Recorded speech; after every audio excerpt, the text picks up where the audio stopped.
hell are you guys doing out there? We got Dickie D, Sandy Shirley, Baz P. It's the house!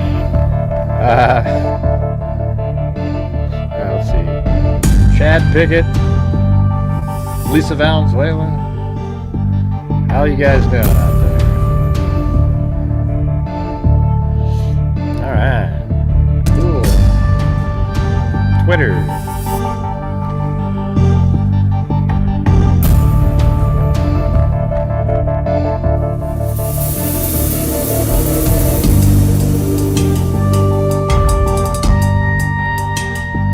I'll do this one over here.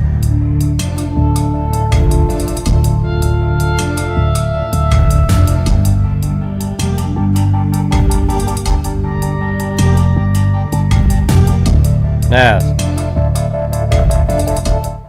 Alright, anyways. How you guys doing out there? I was on with Vinny Politan again today, you guys. You probably missed it. It was you know, I was able to explain the Dodge Challenger, how it was parked, where it was, what the significance was, and then I actually was able to kind of zip through the entire, you know, like final run, basically.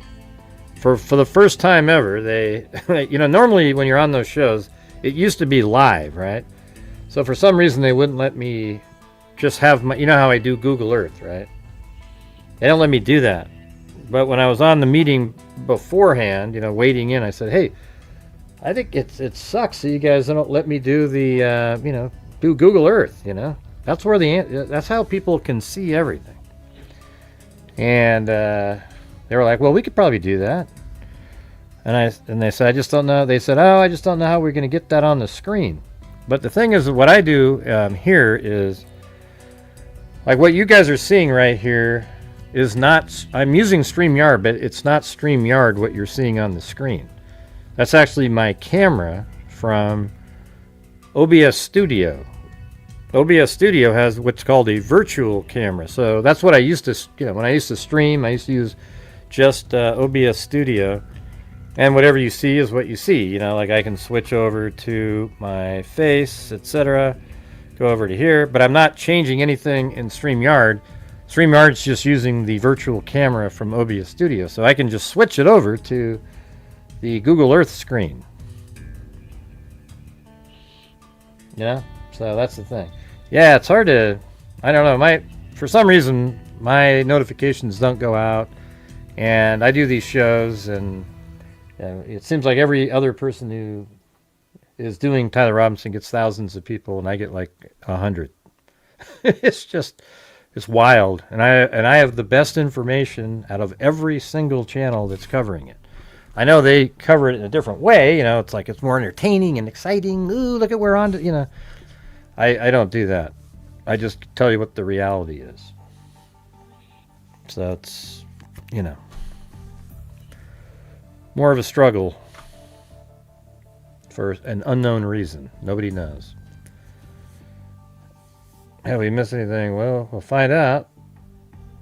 A lot of things when we see what the jury is presented.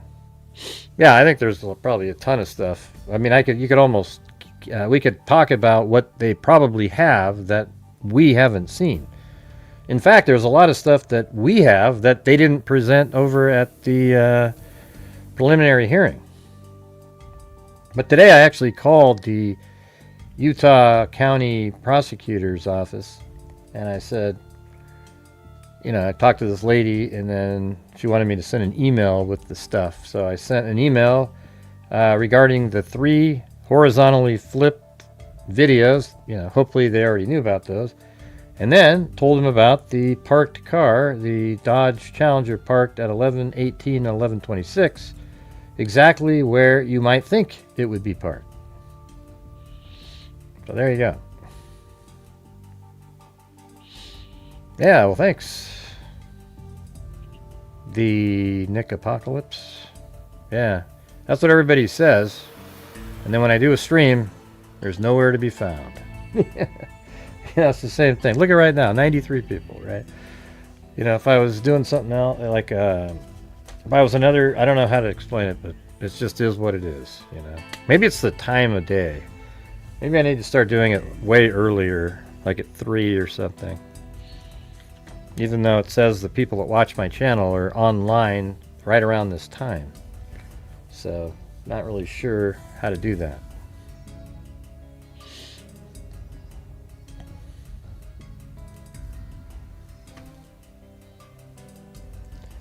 Oh, looks like it's Lisa Valenzuela's birthday. All right. Well, we're going to have to get Mary Lou to sing happy birthday. I don't want to sing anything great. What do you mean? I just don't want to. Well, you're going to have to sing happy birthday for Lisa Valenzuela. Happy birthday to Lisa Valenzuela. Happy birthday to Lisa Valenzuela.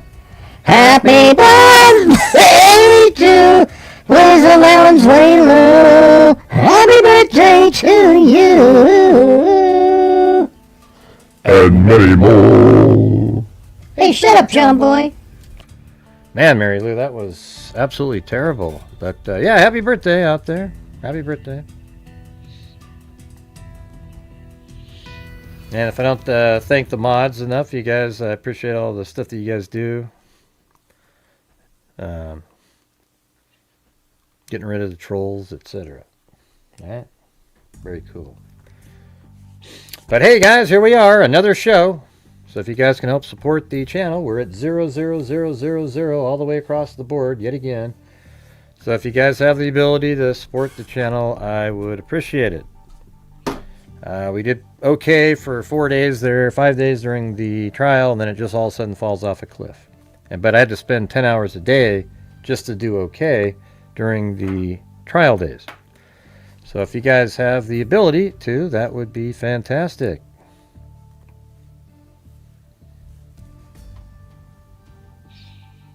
All right. I kind of wanted to listen to this interview. I mean, it was on Megyn Kelly, but she had that guy, I think the Turning Point USA guy on there.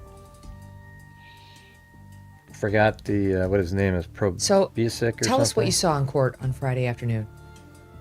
Hey Megan, thanks again for having me back. And so as I understand it, the live stream basically cut out for everybody who was watching. Yeah, so he's going to talk about what he saw on that video that was shown to the family in the courtroom exhibit. I think it was 12.1 that we didn't get to see. Still at 0, everybody. Still at 0. But for us, there was no stream, it just kept going. And so this was the compilation video that had been played before, but the exhibit that they played before was the raw video only. So that compilation of Tyler Robinson walking around the stairwell, once in his red shirt and shorts, once in his second costume, sort of his assassin's. Well, it wasn't once, I mean, I don't expect everybody to know how we know it, but it's not. He went there twice with the red outfit in the morning, between 8:30 and 11. He was there twice with the maroon outfit. Get up, his sniper get up, whatever you call it, where he's black. That's the one where he's walking with the limp. And the biggest difference here is that in the raw version of this, it was not zoomed in when it got to that sort of wide angle shot of the parking lot. I think there's two angles of that. There's one that really shows the walkway across to the Losi Center, and the other one sort of just shows the parking lot and the cars and the other side of the roof. And later on, we've all seen that video because it was released earlier, where he's running across. Uh-huh. He drops down, he's got the gun, and then he runs across there's like a lawn and a hill there, and he runs basically across the street. What we saw in court. This is the video of him just running across the rooftop. Yeah, they're playing so essentially what we saw was actually this angle, but no, it wasn't. A few minutes prior to this. It wasn't. So this is the same angle. This is what you see. Although the quality here is not as good. Yeah, he's saying it's that angle, in court, but it's a few minutes that's later. why I keep pressing for all Earlier. of these videos to be made public No, it's to the because again, left. what they showed on that screen in court is so much clearer, both on the stairwell videos and the rooftop videos. Even on the, I guess it's a digital zoom in. It's so much clearer, and I have to explain that to everybody over and over. That's why the raws need to be put out. Even the video you're showing right now, this because I know it came off of a screen and it was recorded off another screen and et cetera, et cetera. So there's just that loss of quality from all the details that you can see in the video that it's when it's being played on its raw version without all the compression And there, you get. for the listeners, we're So watching anyway. the stiff-legged Tyler Robinson walk into the complex with what appears to be the gun down they're his showing. pants. But keep going, Jack. Of course. And so the really big thing that you see when it's zoomed in, so at first you can clearly tell that it is a black clad individual. The timestamps line up to exactly when he gets to the top of the stairwell. That individual. And if you go back to the first officer's testimony on the very first day, he walks you through exactly what you see on the video. But the difference is now you're watching it for yourself when it's zoomed in. And it shows him come up to that guardrail, that student guardrail that was already there. He climbs over it. Then he goes down into kind of a crouch. And at that point, I started actually timing it because that's when we're told that he was assembling the rifle. And so I start timing it, 1001, 1002, 1003. Cuts to a different angle, so I'm not sure if that kept the time or not. But when it cut to that different angle, what you see is that he gets up, he runs across the roof, he gets down in a prone position. And Megan, you look at the timestamp and you can see exactly what he's doing in that prone position. You see the barrel of the rifle go out. You see the And I'm rifle sitting and the there barrel just go out. He's right there. saying, it's 12:22, and I was trying to will it to not get to 12:23 for some reason because we all know what happened. Well, it's not 12:23. It's 12:23 and 28 seconds. And stands up and moves across the building. I remember yelling during that recording. Happened at 12:23, and yeah, that's who it is. But you guys were still at 0, 0, 0 all the way across the board. I don't mean to. We need to get the support for the channel up. I'd really appreciate it. Hey, thanks, 6 Kids UK. Yeah. Candace Owens today kept going on. She had 500 and something thousand views. And look at me. I get 102 people watching. When I'm actually putting out the reality every single day with just incredible accuracy and visuals so everybody can see. And she had almost by tomorrow morning it'll be over 1 million views on just shit, absolute garbage, fake. It almost feels like she should be put in jail for, it's like swindling the public, or a snake oil salesman. Like those guys were selling garbage. It's incredible. Yeah, it's got 600,000 now. And it was only 3 hours ago. Because she was gone. Ooh, here comes the real information, everybody. Hey, thanks, 6 Kids UK. you see the moment the shot is fired, you see him get up, and that's when the run across the roof occurs. And it's that run, of course, that's already been released. And I just have to say that sitting there in the courtroom, watching the moment the shot is fired with Charlie's wife. See, it would be this Charlie's clear. mom. It would have been really clear like right that. there. That's what it looked like. It was a moment that made me very angry. I was very upset I guess watching it is that right there. because Interesting.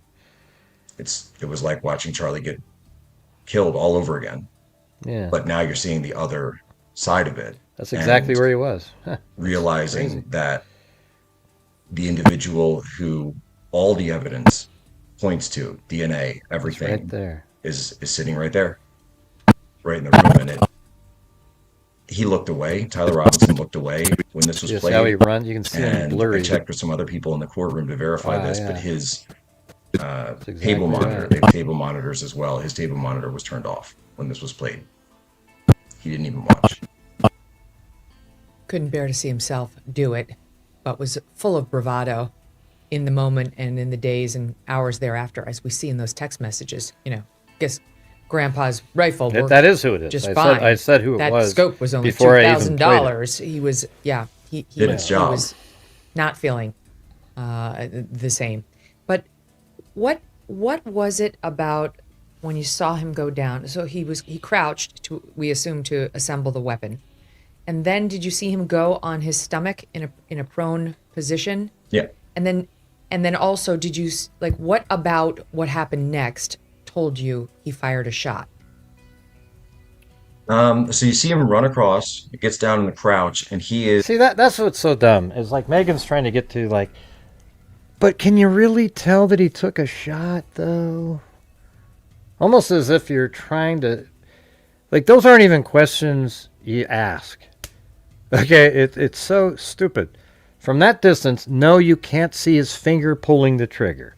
No, you can't see a recoil. No, you can't see anything like that. What you see is that at the exact moment that the shot was fired, based on evidence that they've got, it was 12:23:28. He stands up and runs. After previously he was limping before he went over a wall. All right. I mean, we've talked about this, but it's like he gets up right here. Basically, if you were looking at it like this is kind of what they're looking at. He gets up right there and he walks right over to here. He walks to there. Then he steps over the wall and he's there for 5 minutes. Like a long time. I've been putting together the full version of this. Let me get to, I think it's this one.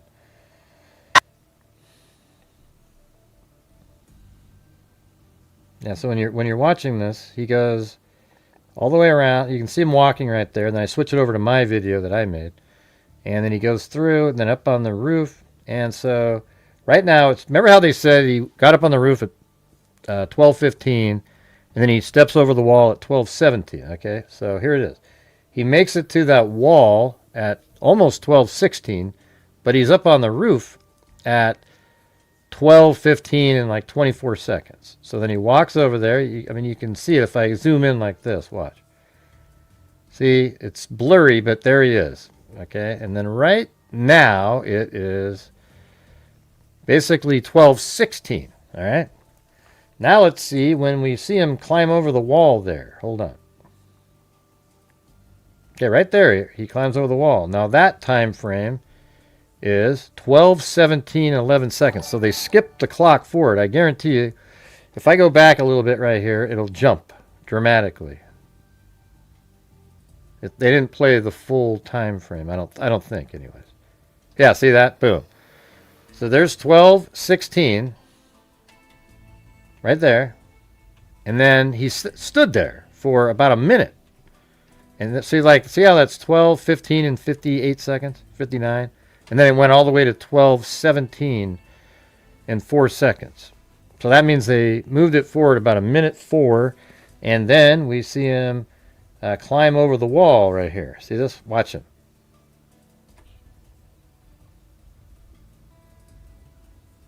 I don't know if it's moving. Hold on. Yeah, it's going forward. Yeah, so he just climbed over. So I'll do it backwards again. See that? Right there, he goes over the wall. Right there. So let's see what time he rolled over. 12:17 and 9 seconds. So that really matches exactly what they said. Hey, thanks for sending me the... Oh, you sent me coffee? Oh, okay. Or not coffee? I don't know. Let me see what you're saying. Oh, thank you. Appreciate it. I think. Did you sent me a coffee? I don't know what that means. Sent you some coffee on PayPal, but for some reason it wouldn't let me do it. Friends and family wouldn't let you do it. Okay, so you didn't do it? I don't know what that means. All right.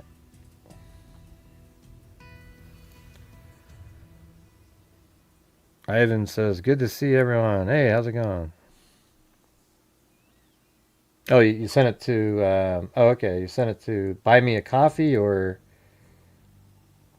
I don't know, I'm confused. Because I see one from, oh, that was, okay, yeah, I see it. There it is. I thought that was one that Sandy Shirley did. She said she was matching 10, but I didn't see it. Did you send that one, Sandy Shirley? It doesn't, I don't see the one that you got a challenge up there to match, and then somebody matched it, and then I don't see it. Anyways, all right.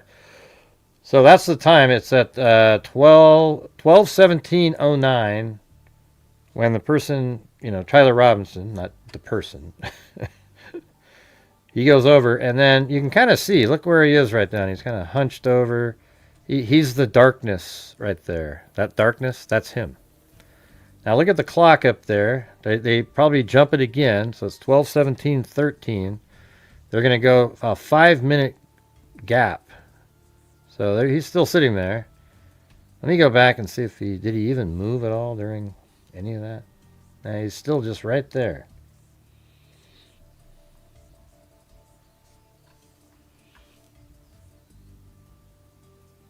Oh yeah, I never got it, Sandy. Just letting you know. Sometimes yours, I don't know if yours specifically take a while. I don't know. Marty said he'll do 50 in coffee if 5 of you do one. Like just 5 of you do $5, he'll do 50. All right. So he goes over at 12:17. Let me just see when it skips. So right after this, when it turns dark, I think is when they switch it, and then it should come back. Hold on. Yeah, there's nothing there. Oh yeah, I don't know if let's see. Now that's my video, so let's see. I think I have theirs right over here.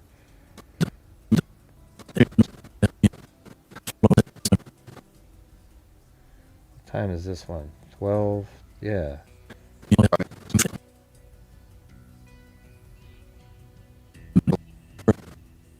Okay, there it was. I saw it. So there it is, 12:17:17. And then look at that. The next frame. See that? It's 12:17:17. And then they cut out. That means he was sitting there for 5 minutes. And now it's 12:22:12. So literally, he sat there for 5 minutes, took the rifle out of his pants, and put it together, and it took him 5 minutes or so. He already knew that Charlie Kirk was already sitting in the chair. I actually explained that when I was on Vinny's show. I said, I made him go like, wow, because here's the thing. Let me go back a little bit, for people who haven't seen this. You have Tyler Robinson walks in like this, and he enters the building right around like 12:04. But he has to make sure, do you guys all agree with this? He has to make sure that Charlie Kirk is already doing his thing. He's asking the questions, all right? He's already sitting around, because he doesn't move, you guys. He doesn't get up and walk around or anything. He sits in the same chair the whole time, all right? So look at this. I think when Tyler Robinson came out this door here, not allegedly, but it was Tyler Robinson, he walks right over here, and he stands here, because from right there, you can literally see the stage, and all you have to do, and see, you can actually, that's where he's sitting, actually. I mean, amazingly, he's sitting right there. So he sits there, and he waits until he starts answering questions. And I think that started right around, I think it was 12 or 13, something like that. And so he looked over there. Once Charlie Kirk sat down, he knew, okay, now I can go, because as soon as I get in position, I can shoot. All right, you guys, we got 3 of the challenges, 3 parts of the challenges there. We need 2 more. All right. But look at this right here. That yellow pin in the background that you can barely see probably on your end is Charlie Kirk's position. Look at this. Right there. I mean, it's crazy. You can literally see him from right there. So he could just walked out, waited, and then after that, he walks up these stairs right here. And he comes up here right around 12:15, walks over here, and as we just saw, 12:17 and 17 seconds, he climbs over the wall, and then he sits there until 12:22, 12. And then there he is right there. He's just started to run. So I guess if we go right there, he could have got up, 2 seconds before that too. So, but right around 5 minutes he sat there. And then right here you can see him. So watch this. You can see him running. If I play it fast, you can really see him. So see this? He goes over there, and then he moves over to the left. And then you can kind of see him there. Like he's right there, and he crouches down right there. And he's right there, that darkness. He's right in that spot. And as we were just seeing a minute ago, if you go back to the really clear video, that is over here. Let's see. Not this one, that's theirs. I think just like looking at this one, for example. This is, this isn't their video. It's the one I did. I actually put a drone up in the air at the same position that the camera was at. But hey, is there any reason why we're having a problem getting that last bit of challenge done there? We need 2 more gifted memberships. Should be pretty simple. And then he runs forward over here, and then he cuts over, and he ends up right over here. And that's exactly what we see in the video. I think it's this one here. Let's see.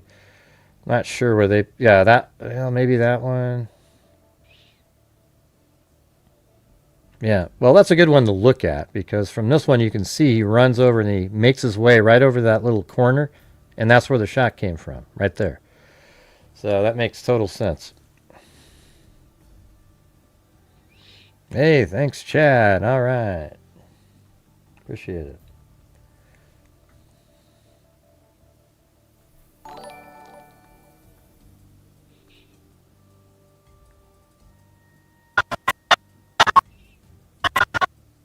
Yeah.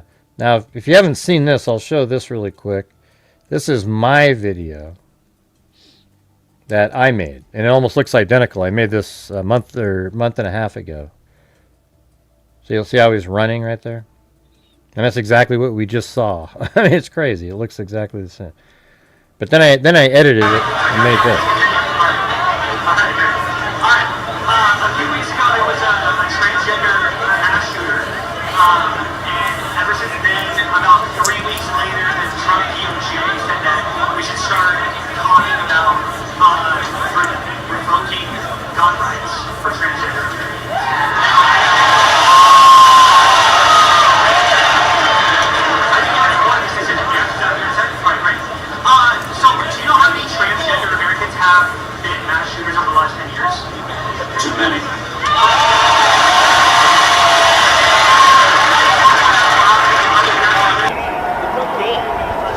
Thanks, guys. Appreciate you guys coming out here.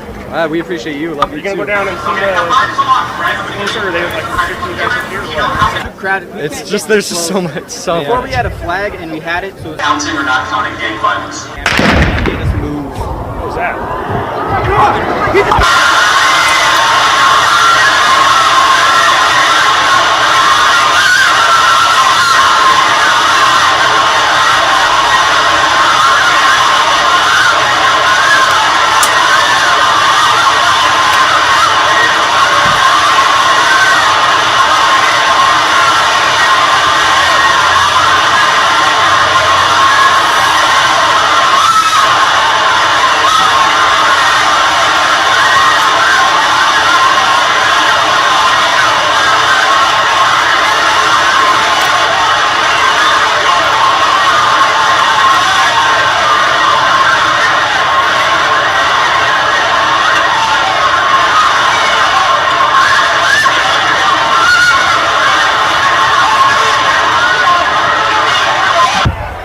We are here live at Utah Valley State University.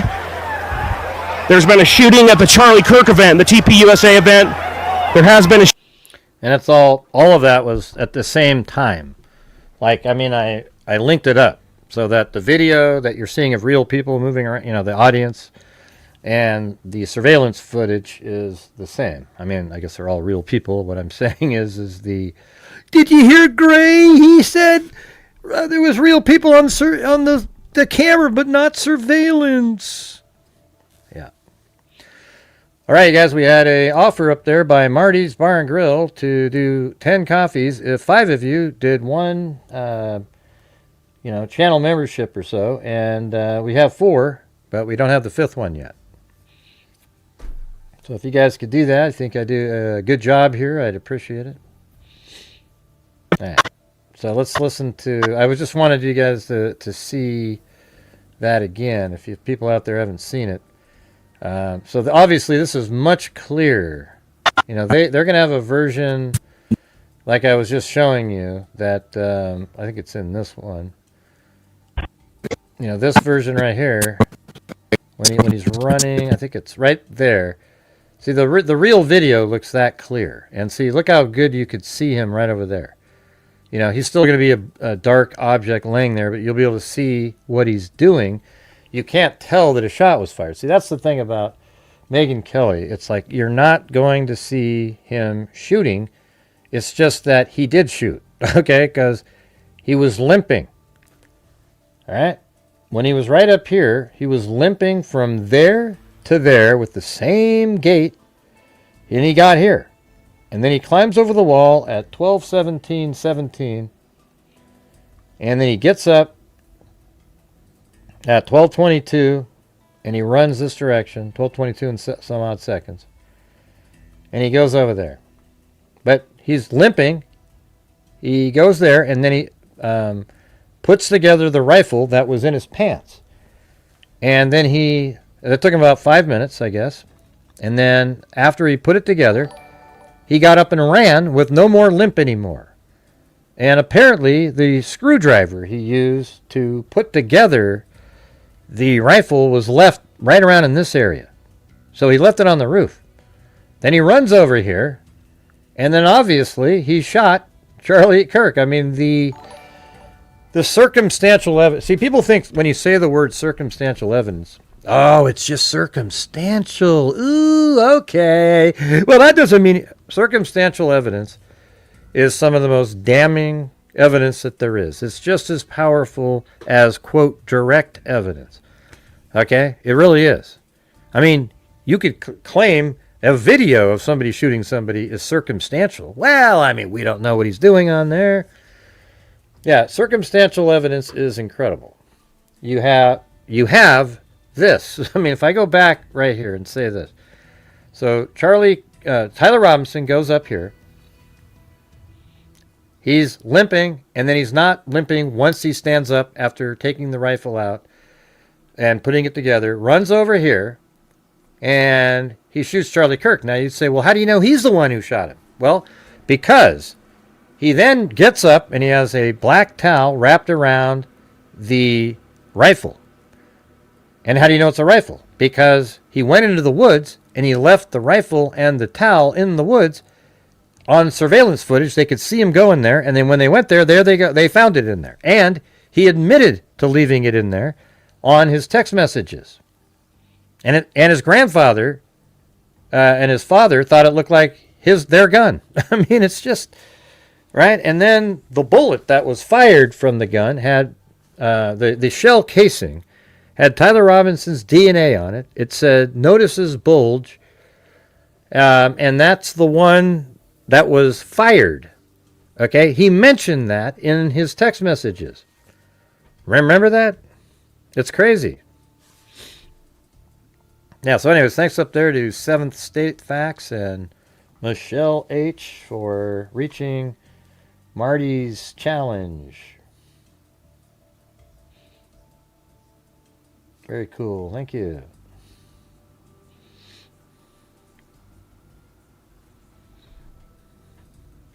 Is this making sense to you guys? I mean, a lot of the people that watch my channel all the time, I'm just hoping that there's new people from time to time. It's hard because YouTube doesn't. I'm not in whatever algorithm they have. They don't send it out. And by the way, remember last night when I was telling you guys about? See, when I cover these cold cases, there's hardly anybody watching when I do that. And the reason, it's not necessarily like because people aren't interested in those. I think that plays part of the role, but I also think it's because YouTube doesn't recommend something that they know that my viewers aren't watching. Okay, so that's how they do it. Like they literally say, hey, okay, the people that watch Gray's channel, these are the things that they're watching. Okay, now if this matches what that is, I'll send it over there. But it's weird because even during like Charlie Kirk and so forth, people, you know, I mean, I had decent, like I barely, if I could get 300 people, it was a miracle. You know, and it's like, man, you guys are missing out, man. You guys are missing out. This is where the shit is. Okay? I actually have the real factual information all laid out. I mean, you can sit there and talk about a little minute topic for 3 hours, or you could be here where you get the whole damn case and you know it. There's no mystery here. Okay? There's absolutely, there's zero mystery. This case is absolutely a slam dunk. And the fact that the judge said, well, write me some briefs, you know, I gotta... Hey, idiot. If you didn't realize that probable cause was met in that hearing, Judge, then you're dumb, okay? I don't know what else you would need. It was literally... you would find him guilty based on the evidence produced at the preliminary hearing, which isn't even close to all the information that they have. It isn't even close. So I don't know what this judge is doing. It's like he's paranoid. He's really nervous. Ooh, he might make a mistake. You know, it's sick, really. I mean, look at the hell he's putting people through, waiting and waiting and waiting and waiting and waiting and waiting. 10 months later, you haven't even ruled on probable cause. That's something you do in the first month. This had that information. All right. Anyways, so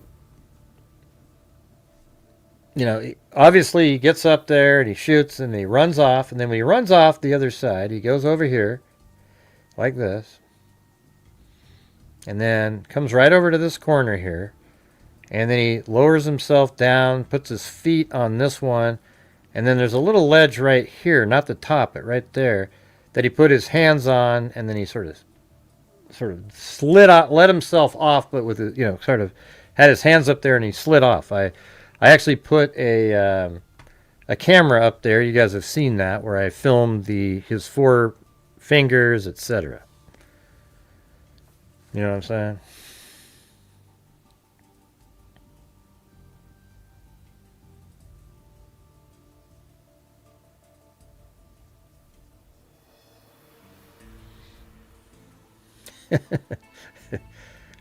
Yeah.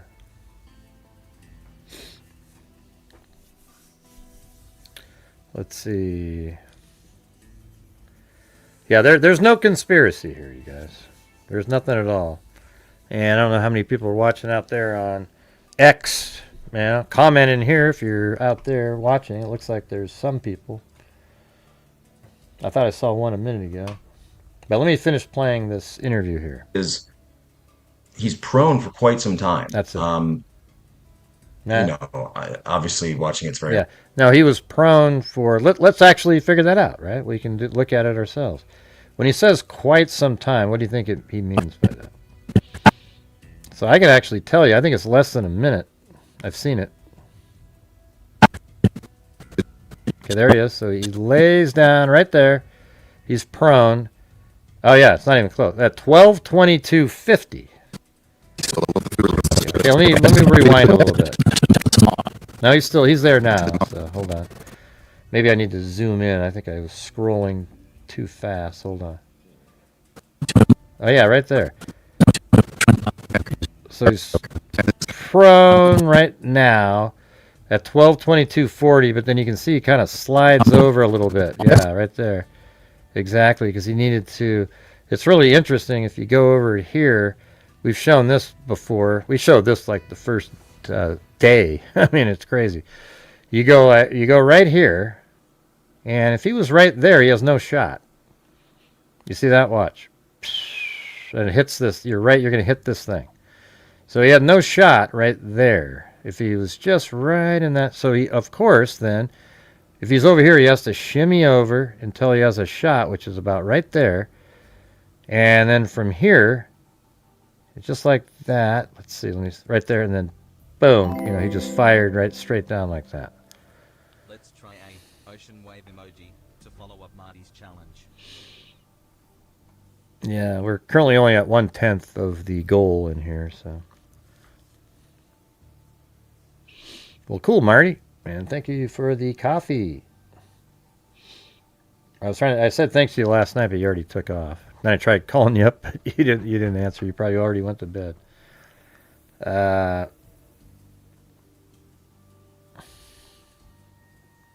Yeah. So let's look at that time again. So it's really about This is the roof of the 12:22:49. He's in position. And the shot takes place at 12:23 and 28 seconds. So that means the shot takes place in 40 seconds from the moment he got in prone position. And I guess that would seem long if you're just kind of watching 40 seconds tick away. Emotional. To me, it felt like he was down for minutes, but yeah, no, it's 40 seconds. I think it was probably less than that if you actually look at the clock, but the experience felt like it lasted hours. Yeah, well, that's exactly what I was just saying. I haven't listened to this yet, by the way. But he's saying what I just said. So when he went down in prone position until the time the shot took place was about 40 seconds. But I could see watching 40 seconds tick away seemed like a long time. To me, just watching it. But I would say I've described it as you guys see the wave attempt up there by Wild Bill Wassman? That'd be great. We're currently only at, I think, 37. Or 49. Right? No, not that. Not even that. Like a flinch. It's not as much recoil as you would see. So when you're in the prone position, it's done to maximize accuracy and to minimize recoil. That's the entire point of the prone position when you're firing. And so it seems as though there's a flinch from the barrel. And, thanks, Joel Pern. Sort of through the body, and it's after that point. Oh, he says you can see a flinch. I mean, I guess you might be able to in the clear version, but it doesn't even matter if you see a flinch or if you don't see anything. Point, which occurs again right at that same timestamp, and it's right after that he gets up and runs across. Wow. I mean, would you liken it to what we saw on the judge when he watched the moment that Charlie was killed? And I believe he was watching Charlie. You saw that tape, or you might have been in the courtroom in that moment where the judge, the shot hits and he flinches. It's I would, and just for me, I just remember kind of gripping the chair as hard as I could and just clenching my jaw, and I had my rosary in my hand. A lot of people had rosaries out. A number of people turned away. It was very hard Jack, to watch. that this is on tape? I'm shocked to hear it. I'm shocked to hear there is tape of him actually taking the shot. And I know people who don't think he did it will say, well, if somebody, whatever. I mean, I'm with you. The evidence is overwhelming that somebody was Tyler Robinson. They've got timestamps. They've got him identified by his boyfriend. What's shocking about it? Like, he's just way over on a roof. It's not like it's it's the same quality that you see in the FBI release video when he's running on the roof. This here is garbage. We can still make stuff out. I mean, it's kind of, it's cool that you can see that darkness there. That's him. It's better than nothing. I can tell you that. But I don't really understand why some of the stuff people question to me are just very odd. You know, what's odd about that? Yeah, you can see him like I don't know, 80 yards away. I don't even know what the distance is. Let's see. We could measure it. It's right here. So this camera is right on this corner. I can show you exactly what this is. I mean, see that thing that sticks out right there? This is for people who haven't seen me do this. That right there is where the camera is. So you can turn, you know, if I, you know, kind of, let's see if I can just kind of come in and be right there. See, that's the exact place right there. So that's what you see on the surveillance footage. See, if you go to the other shots, when you,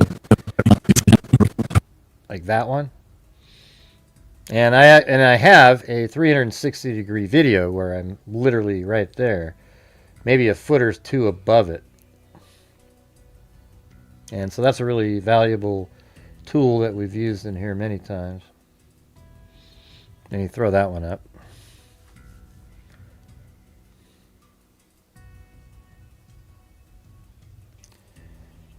All right, well, you guys, let's see if we can get the support for the channel up. If you like channels like mine, it's interesting how, you know, man, you just watch the conspiratorial people. They do so well. You know, I struggle every single night to be like, hey guys, you know, over and over again. It's crazy. Well, first I'll show you this one. Again, I mean, everybody here has seen this a few times. But right there, those are his handprints coming off the corner of the roof. There's the atrium up there. And when he came in, he walked right along the sidewalk, around, and then into the building. Pretty clear. Oh,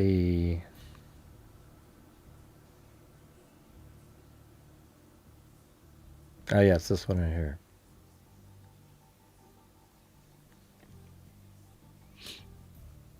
So right there. So see this? That's the corner. See, there's the beam of the corner. And then right there. So literally this shot is very, almost identical to the one that they're using. And then it's interesting because, like, when you go like that, it really, see how it sort of, you know, turns. Like right there, everything's straight, and then now it starts curving because it's a 360-degree camera.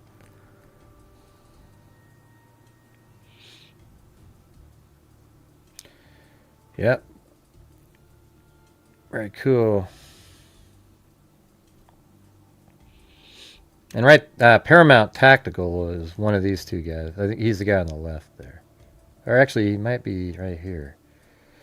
But I'm flying up there, and the corner of the roof in this video was way over there.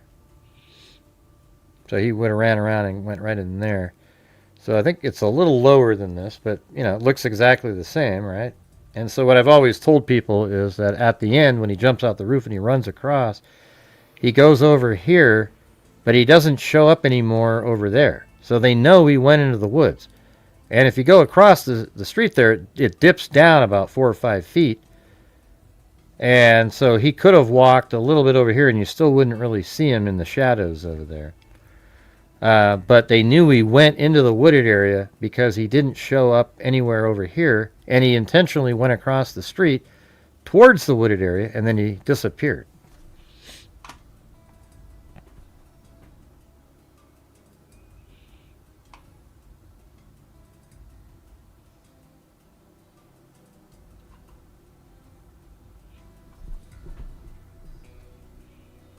Yeah. Now, let me keep playing this. As being the man in the video, especially in the dark outfit and so on. We've got video of what we know was Tyler Robinson in Tyler Robinson's car arriving earlier. That it's just his DNA is on the rifle, all over the rifle, actually, all over the ammo. I mean, it's overwhelming. It is overwhelming. But I am surprised to hear that there is a videotape of him actually taking the shot, because in all the videos that had been released, we had never seen that, or still shots. Yeah, I think that's bullshit that she's surprised about that. That's just her saying I'm surprised, just to say I'm surprised. There's no way in hell you're surprised at it. We already knew you see him running across the roof, and they just didn't give us the part before that. We already knew that. At least anybody with a brain knew that. Okay, Megan? I mean, everybody knew, if you know the layout of the roof, that it's just a continuation of after the shot, he got up and he ran off the roof. Everybody knew that video. Well, if you were here, you knew the video existed. Okay? I even made videos showing what it's going to look like, the video. We had never seen that. That's the most relevant, salient video of all. It really is. And I struggle to think of, you think of the great, like the famous assassinations of the past, or, go back to like World War One and Franz Ferdinand, or. He was a person who many. Come on, Sandy. Jeez. That's not the reality. Even obviously JFK and Martin Luther King. Yeah, I mean, I remember at first he said, "Oh my God, there's no way that a 30-06 wouldn't come out the back of the neck." And then I started saying, "Hey, what about yawing or a bullet that'll fragment?" And then he was like, "I don't know, man. You still would have had." And then eventually he came around and, doing more research and stuff like that. He believes now that, yeah, a bullet doesn't have to exit and create this huge thing, okay? We never actually... I mean, we've been on the same page for, probably since, I'd say, late September, But here's the thing, is once you know something to be real, then there's an explanation for something else. Like, look, here's video, and everything was making sense. Tyler Robinson's there. They found his rifle. They had the DNA from it. Then he's up on the roof, and then he shoots. And then you go, yeah, but the 30-06 would have done this, so it can't be. Well, what do you mean then? So when you don't believe it's a 30-06, you have to turn it into a massive conspiracy theory at that point. It's ludicrous.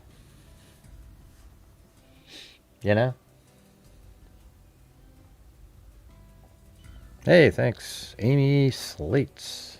Appreciate that.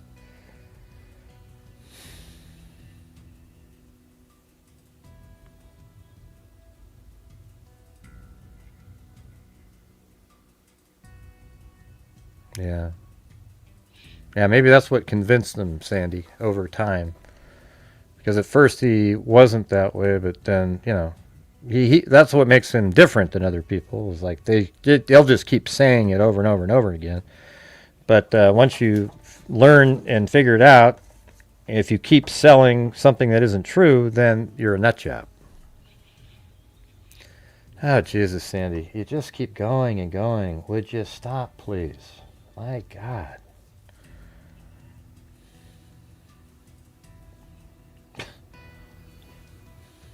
Let's see.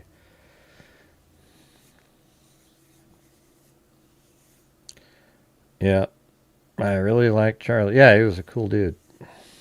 You could tell. I mean, I watched him probably, I don't know. I'd say I probably watched 50 or 100 of his little shows that he would do, videos where he talked to people. And I was always thought, like, man, he's so good at that. And then I started to really be like, wow, this guy's awesome during when Trump was running for office. Like he was always around. He was helping, getting things done, mobilizing people, etc. But hey, guys, any chance you guys can support the channel? We're struggling mightily yet again. Last night we didn't reach the goal, and today we are even doing much worse than that. So if you guys have the ability, that would be fantastic. For some reason, if you're not peddling conspiracy theories, people aren't interested as much in supporting the channels. But my channel relies on the people watching to survive. So if you have the ability to, that would be fantastic. My channel also donates thousands of dollars too. Like we've donated $301,000 since January of 2020. I think we've already done 500 this month so far, and we're just still moving forward. We have a DNA fund, a scholarship fund, etc. So if you have the ability to, I would appreciate it. I hate having to ask so many times. It doesn't feel right. It seems like you guys would be like, hey, man, okay, this guy, he puts out good stuff. Instead it's the conspiracy theorists. They get these $200, $300 super chats, and it's just like, good Lord, you guys. How the hell does that happen? So we could definitely use another challenge or something like that, because currently we're not even close. What is it called when you make your own bullets? I don't know. Forging them?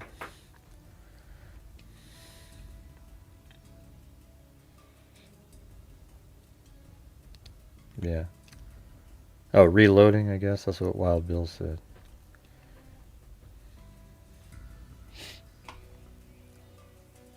Let's see. All right, so the gist, though, of today, let's finish playing this first. Have photos of the individual, at least, as far as I know, video of the video. No, I don't think so Of either. the shot being taken. I'm trying to think if there's even one where you have something like that. And it was so much worse than watching a movie. And I think that for people who think that, watching, I've seen something like that in a movie or like a Mark Wahlberg movie or something, it's like, no, this is a million times worse. This because it's real, and because it happened to a human being, and because of the amount of planning and the amount of premeditation that went into this. I don't know if that's correct, KMTX. I think that was the day before. I don't think there's a text on Lance's phone to Tyler Robinson at 4:30 something. I don't think that's a reality. I struggle to even think of how to define it as other than watching an act of pure unmitigated evil. But you're just watching a purely evil act being taking place before your eyes, and it was captured on video. And you, by the way, had no idea if anyone else was standing behind Charlie or behind that. You can't see behind that banner. It didn't So say I mean, anything. if you missed, people were obviously all around. Children were all around. Had no idea if anyone was behind the banner, and he just did it anyway. And he chose to do something like that, and it's truly evil. It's just truly evil to see. What do you make of the very strange reaction to your reporting? Because you came out on Friday, you and I were texting, you posted online, and you gave an interview to Charlie's old colleagues at Turning Point, Andrew and Blake, and immediately we had like backlash. It was what do you mean, Megan? I mean, listen, Megan, your buddy Candace does this. That's why there's backlash, okay? And you still haven't condemned her. She's the reason for it. Strange, Jack. Like backlash to your reporting. God, I hope he There's says a something. podcaster named Brandy Siciliani who posted the following on X. I was in the courtroom today. There is no high quality zoomed in footage showing anyone taking a shot. The video shown is the same distance as the footage of, quote, Tyler, his name is in quotes, jumping off the roof, shown in this screenshot. I have no idea why people are claiming otherwise. They know the video isn't going to be released publicly, so they're misrepresenting what was actually shown in court. And then she takes aim at Benny, who is also there, Benny Johnson. Benny is making it seem like there's a 4K quality video of Tyler pulling the trigger, and we all know that is absolutely not true. So what did you make of her and some others taking issue with your testimonial? Well, what's amazing is the fact that we have this video at all, and if people are going to split hairs over whether or not we can actually. Yeah, I know, KM. I'm gonna go look at it again. I think it was. I thought it said that, and then I think it was the day before, Tuesday. I don't know. I guess we'll have to go look. But I don't think on that day they communicated on the 10th, like right in the middle of the day. The first text, yeah, that's right. That wouldn't make any sense, right? Because the shooting would have already happened, and he would have said, "Wow, did you hear what happened to?" If it was 4 something in the afternoon. But instead, it wasn't until 11 o'clock at night that the automatic text was sent to Twigs, and then it said, "Look under your keyboard," and then that's when they started that long texting barrage about the shooting. All right, so it wouldn't make sense that there's one earlier in the day at 4 something. They see a finger, in the trigger well and pulling the trigger. I mean, you've completely lost the plot at this point. If you're that's the level you're going to. Right. The idea that we have this video, that it exists, that is one of the most stunning moments, one of the most impactful moments in modern history. The murder of Charlie Kirk, the assassination of Charlie Kirk, and the fact that this video exists at all is something that should give us all pause. I mean, it speaks to, it is a video that, number one, should be released, and I don't know why they're saying it shouldn't be released or that I think it won't be released. I've been calling for it to be released since day one. But this is a video that will be played throughout the decades, throughout the centuries, because of how impactful and how historic it is. It's just a piece of history. And for the record, we've been fighting for, I didn't want it to be released by this. I've been fighting and saying that all of the evidence and all of the live streams should be out publicly. And I think that ultimately, if people can see it for themselves, they can go and watch it. And maybe there is one out there. 433, is that what you're saying? Yeah, it does look like it does say right there. That's right, there was one set of messages. I didn't remember the time on that one. That's weird, though, that they didn't say anything. Yeah, right there. So it says Wednesday at 4:33 p.m. And then right there at 11 is when the automatic drop what you're doing, look under the keyboard. So that's kind of weird then. That's kind of weird that it...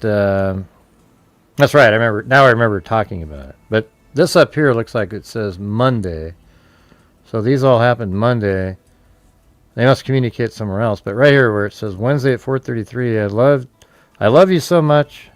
I love you more.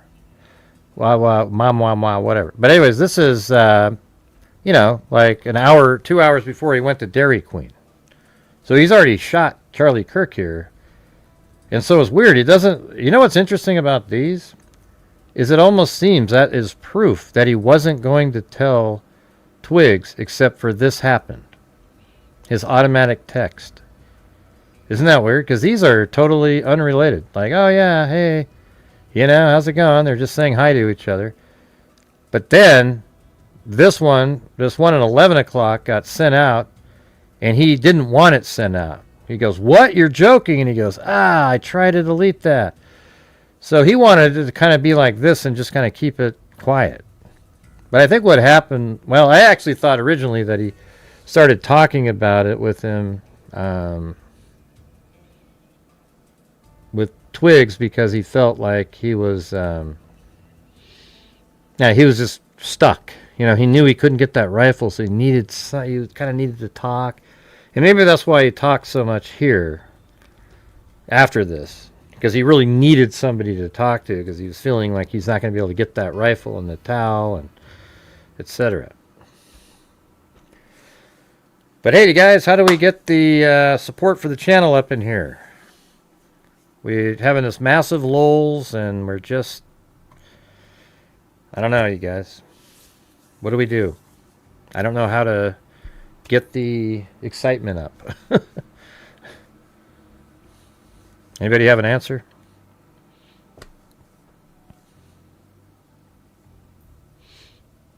Yeah. So anyways, yeah, there is that communication there. Looks like Wednesday, and this is still Wednesday.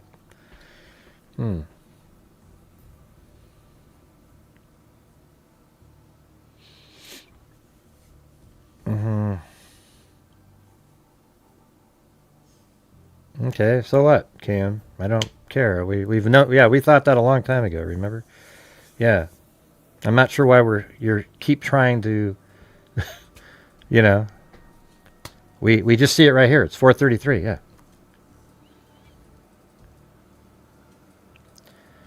Let's see. I wish I knew how to get more people. Well, I don't mind. There's people here. It's just where's the support to the channel?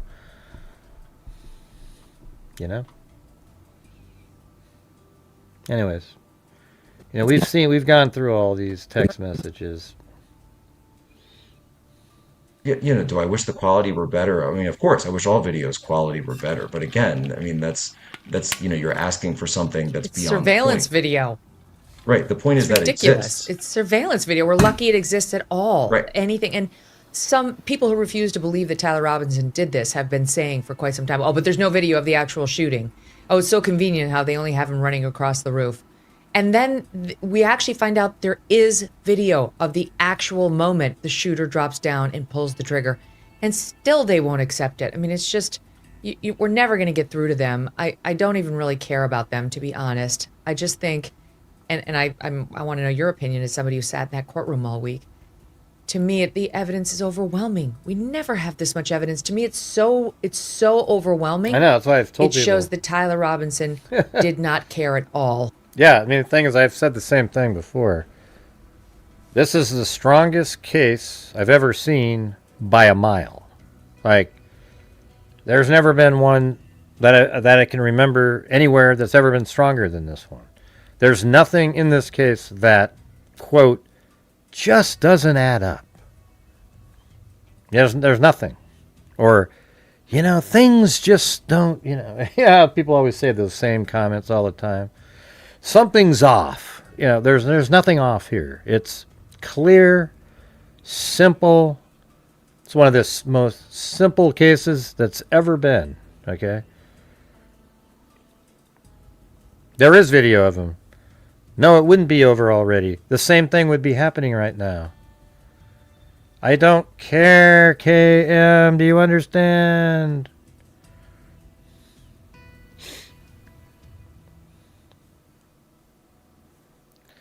I just showed you on the screen. We just showed what you said was correct. That there was a text at 4:33. We just showed it. It's on Wednesday. We don't have to keep talking about it over and over again.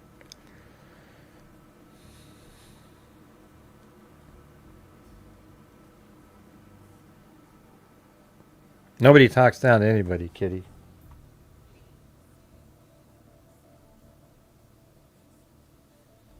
Where do these trolls come from? Jesus, my God.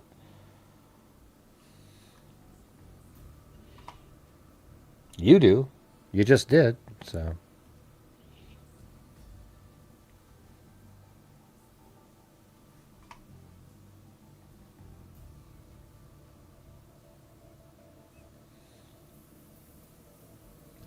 Okay, well, whatever you're talking about is probably not interesting. You know what I mean?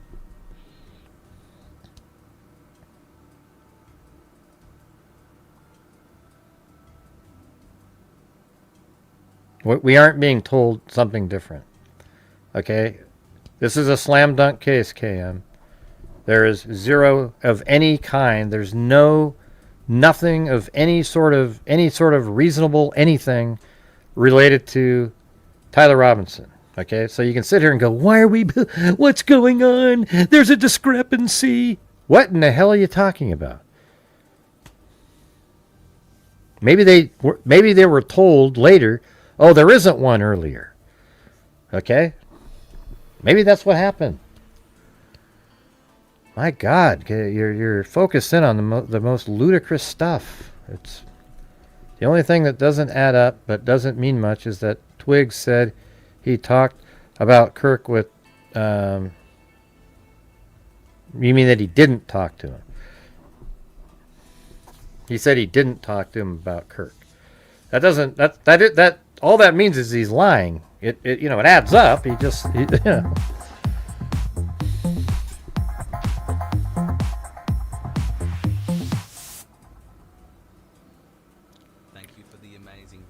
No, well, the text messages start off.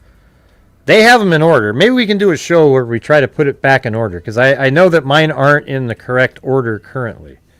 I thought they were, because I use the documents and so forth. But now that they're on the screen, we can probably put them in order. So maybe one of these shows, KM, will do something like that. Maybe you can help out with that.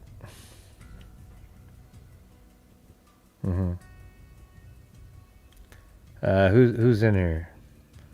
I'll be more specific. If it was guaranteed Tyler Robinson, the case would be over with long... No, it wouldn't. No, that's not true at all. That's how these death penalty cases work like this every single time. Hey, Dominator. Let me just tell you something. You're incorrect. Thank you for your comments and your perspective, but you're absolutely full of crap. All right? And that's just the truth. I'm sorry for your ignorance. This is a true crime YouTube channel. We're not a political, let's cover Tyler Robinson because it's cool. We cover it because I'm a true crime channel. I went to Orem, Utah. I have the best information on the case by far than any other person that's covering it. Not even close. I have a way better understanding of it than any other. I mean, I don't mean to, toot my own horn, but it's just true. I can tell you every single thing that was going on, all right? And that's the reality here, okay? So I'm covering it the same way that I cover other true crime cases, all right? I cover other true crime cases, the big ones that have a lot of information that I get into, I cover exactly the same way. Delphi, Idaho 4, Kylie Rodney when that was happening. There's literally, I consider name 100 of these. All right. So there's nothing confusing to people who follow true crime. If you're one of the idiots that all they ever hear, they're conspiratorial political people who then think they are experts in the true crime genre, well, you're in the wrong place. Okay.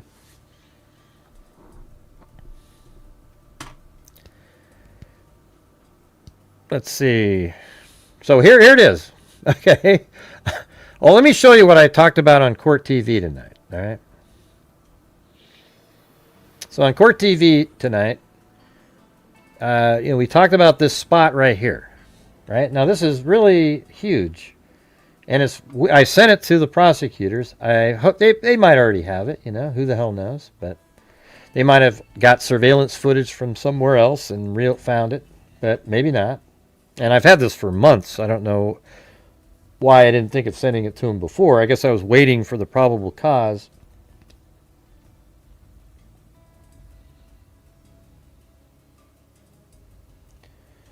All right, let's see. Where did I put those? Oh, there it is. Yeah, so these images right here. Okay, you can see that's the exact same spot. Look at the let me just zoom. That's about as good as I can zoom. So what I'll have to do is zoom in on this one like that, and then see how that's the same. There's that bush and that bush. Oh, and mainly this manhole, bush. Okay, so it's the same spot. And then so look at this. We've got one here at 11:18. And then you might think, well, okay, 11:18. But then there's a shot, I think this one right here. This one is 11:10. Yeah, it's September 10th at 11:10. And when you zoom into that spot right there, it's blank. There's nothing there. And I think that's not that one. But it's blank. There's nothing there. So that means that at 11:10, the vehicle was not parked there, whatever vehicle this is. And then, this guy, he has this aerial photography access. I think it's like a surveying company he worked for. So he looked around and he found that. And I was kind of skeptical when he emailed me. I was like, yeah. But when he sent me some images and stuff, I was like, holy shit, man. This is actually one of the times where somebody's sending me something that could be totally legitimate. I mean, that is the exact color of his vehicle. Let's go and look at the I think it's 46. Go back all the way to the beginning. Look at this. So I have these videos. I'm the one that went out and got these videos. Nobody else in the public has these videos except after they screen grabbed what I got. So here's the vehicle right here. Look at the color on that. All right. And then look at that. I mean, that's the general color. I mean, right there, it's sort of a charcoal, I don't know what you call it, like a grayish kind of whatever, right? I mean, there it is, right? So it's very similar right there. And then it drives by. And then it picks up on the other camera right there. See? And so we'll just hold it right there. So see the direction it's headed. You know what street that is? That street is the same street. It's just right here. So as it's going around that corner right there, it's actually on the street that image came from. All right, but at that time when we see that vehicle in the morning at 8:23 driving by, it goes like this. It drives up here, turns, and then goes all the way around onto Campus Drive and then drives straight into the garage. That's what it did right there. And it enters the garage at 8:28, which is just 6 minutes after or 5 minutes actually, after it was just driving by that camera. So what do you guys think of that? So I mean, it's here's a question you might ask: when isn't he on camera? I mean, my God, this guy, I mean, thank God. It's crazy. But anyways, let's get back to this, and then I'll do my run-through again. So right here is where this vehicle that we're seeing in this photograph parked. Right there. This is at 11:18. All right, now look at this one. This is at 11:26, and we just showed that it wasn't there at 11:10, right? So it wasn't there at 11:10, but it was parked there at 11:18 and 11:26. So that means it parked between 11:10 and 11:18, right? Because it was there at 11:18, 11:26. Now, because of the timing of this, Tyler Robinson is very likely to be sitting in this vehicle as we're looking at it right now. We're looking at this vehicle. He's very likely in that vehicle. And the reason I'm saying that is because this is 11:26. At 11:45, he's walking right by there. So that means he would have been sitting in his car, left his car probably at 11:37 or so, walks down this direction, turns, goes this way, and then is seen in front of the sawtooth wall there. Thank you, Wild Bill Wassman. All right, you guys. So if you're watching my channel and you have the ability to help support a channel that actually puts out factual information, I'd really appreciate your support. It allows us to do a lot of great things that keeps me going as a channel. And then at the end of the month, we donate thousands of dollars out of the ad revenue, the super chats, etc., to true crime related charities. But none of that happens if you guys aren't supporting the channel. And right now, we're not even at a fifth of a nightly goal. So if you guys could please consider supporting the channel, I would appreciate it. At least you'll be supporting a channel who actually does something of value. Okay? That would be awesome. Thank you. All right. So the thing is the fact that that car is parked right there is incredible. Now, let me show you this. This is sort of the coup de grace of this little image sequence here. Watch this. So I actually purchased a 3D model of a 2013 Dodge Challenger. And I took the the aerial footage, and then I put the image with the same exact time of day in it from using 3D Studio Max with the shadows. And notice how the shadows are absolutely identical. The front of the car starts right there. This is just the branches that make it look like it's longer. Now the key, though, is the molding on the top of the hood. Do you guys see that?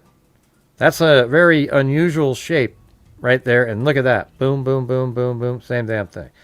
So I think that absolutely is a Dodge Challenger parked. And look at everything else matches up. You know, the back of the vehicle, the windows, you know, the length of the hood there. I mean, it's just boom, you know. And thanks, Haley.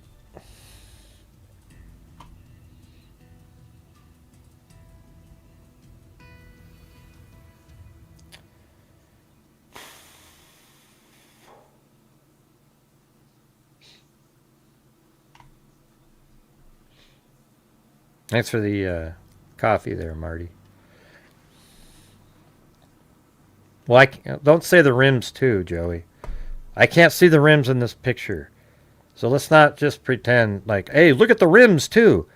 Put a 1 if you can see the rims of the vehicle in this picture here. Go ahead. Put a 1 in there. Can you see the rims? Look at those great rims on that car, boy. They just really pop. Yeah, let's not do that. If I was talking about rims, I would have said something about rims.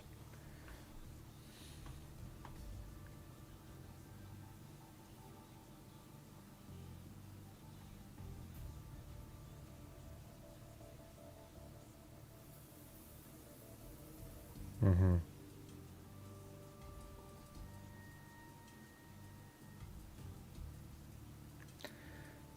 It was exactly like trying to convince a flat earther.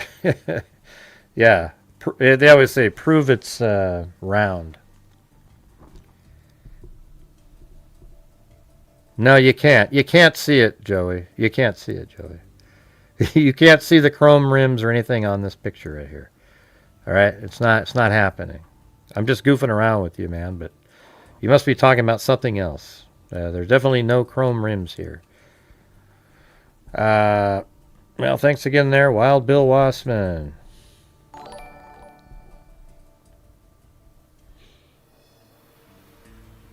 Mm-hmm. Yeah, but what difference? Like, what are your, hey, Lucy? But when you're talking about this topic right here, oh, the 30-06, they switched to a 308 because of what does it have to do with anything? Like, what does it have to do with this case and how, you know, like, you know, you see people talking a lot about the 223 bullet found on a roof.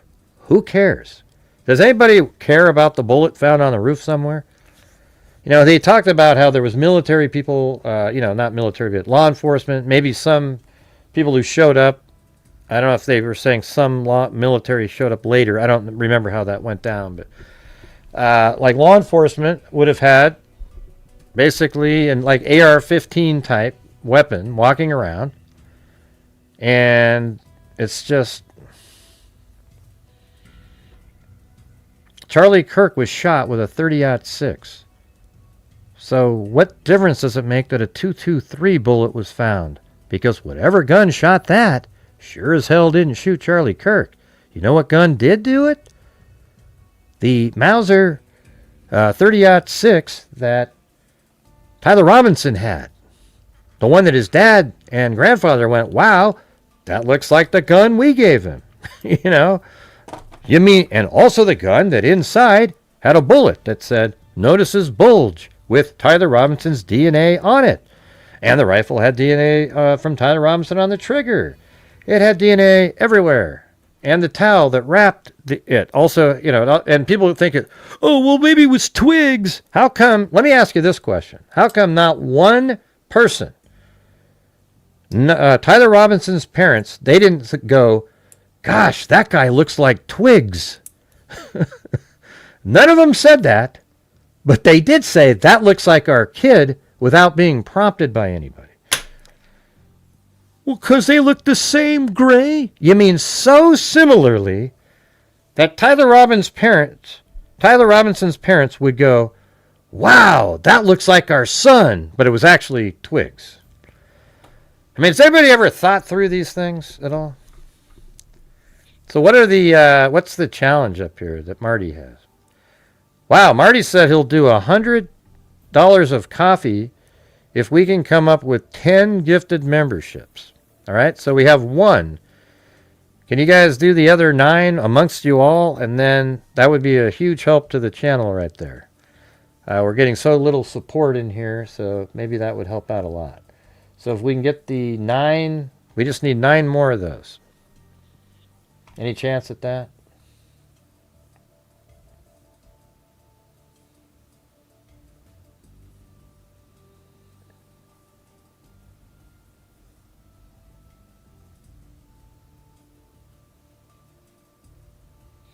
Any chance at all?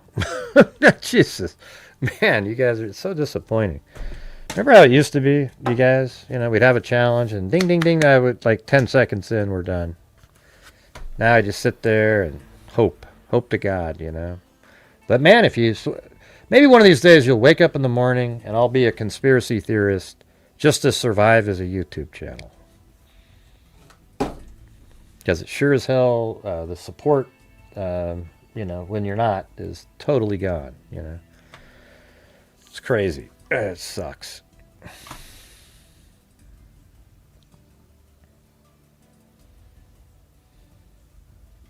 Did you guys see that up there? A challenge by Marty? We need 9 more gifted channel memberships or just 9 $5 super chats, and then he'll support the channel with 100. That would be great. Well, of course I wouldn't, Marty. I mean, you know me. I wouldn't do that. But it just seems like, my God, you guys. It's crazy.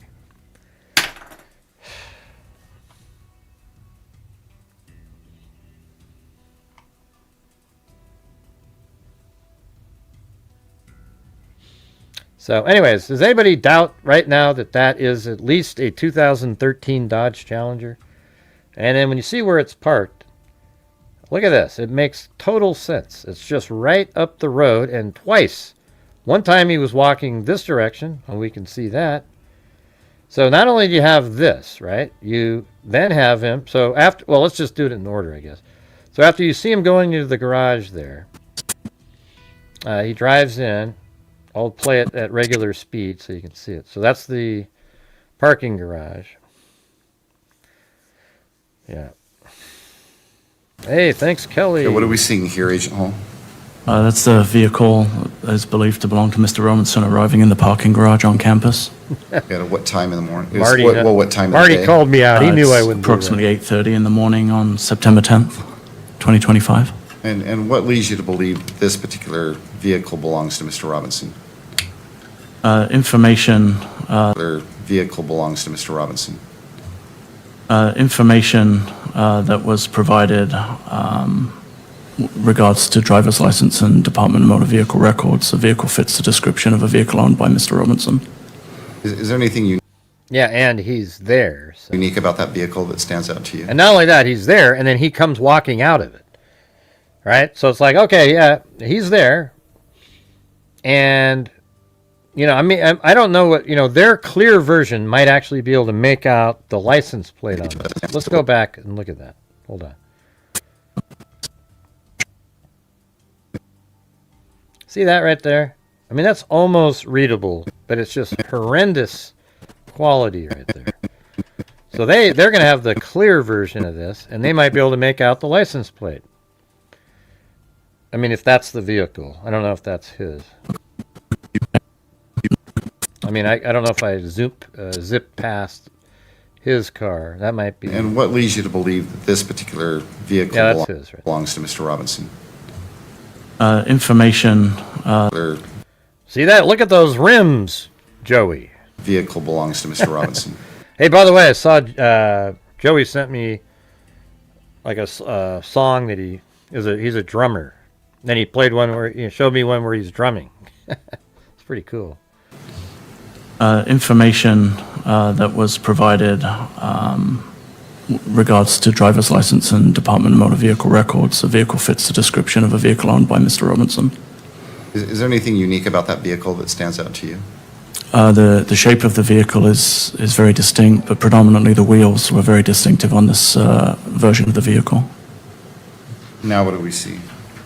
The driver of the vehicle exits the vehicle and then Yeah. walks on foot to So, exit so you have the vehicle parked there, and then this guy the parking garage. that looks incredibly similar It's the individual in the to Tyler Robinson. My God, look at this with the red maroon T-shirt shirt. and the shorts and the shoes. Okay, so look at the color shorts he's wearing. Look at it right now.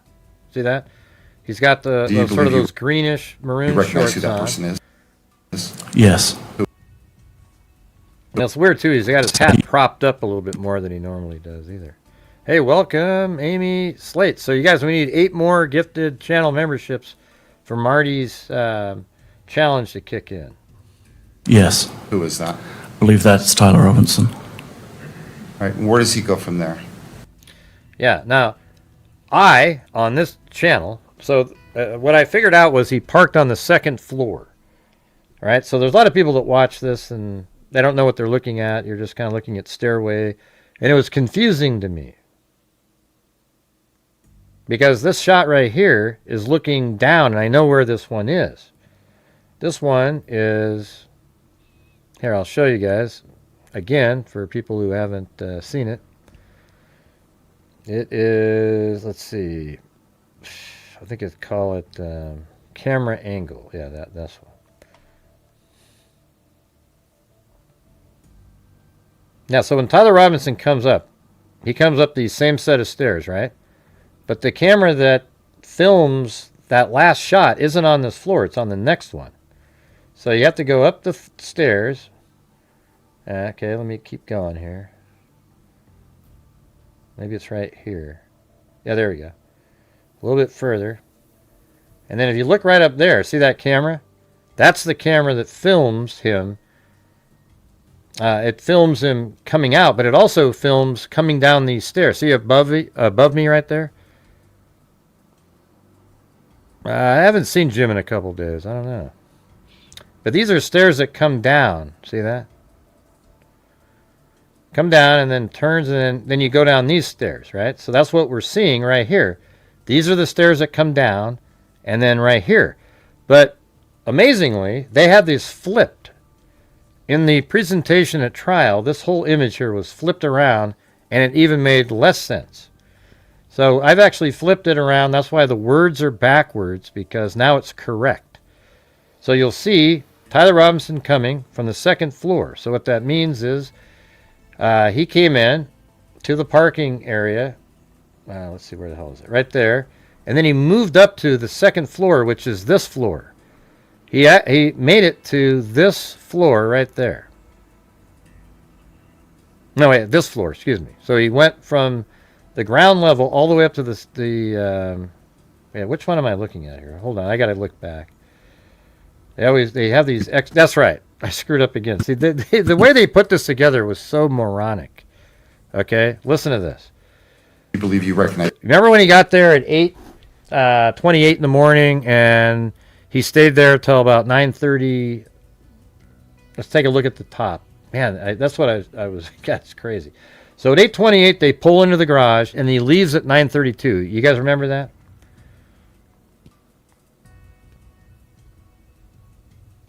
So this is what's happening right here. Watch this. I see who that person is. Yes. Who is that? I believe that's Tyler Robinson. Okay, boom. Right. So he's exiting right now. And that's not one of the stairwell cameras. This is its own camera. And so right now he's exiting out here. And he leaves. And I think that's when he...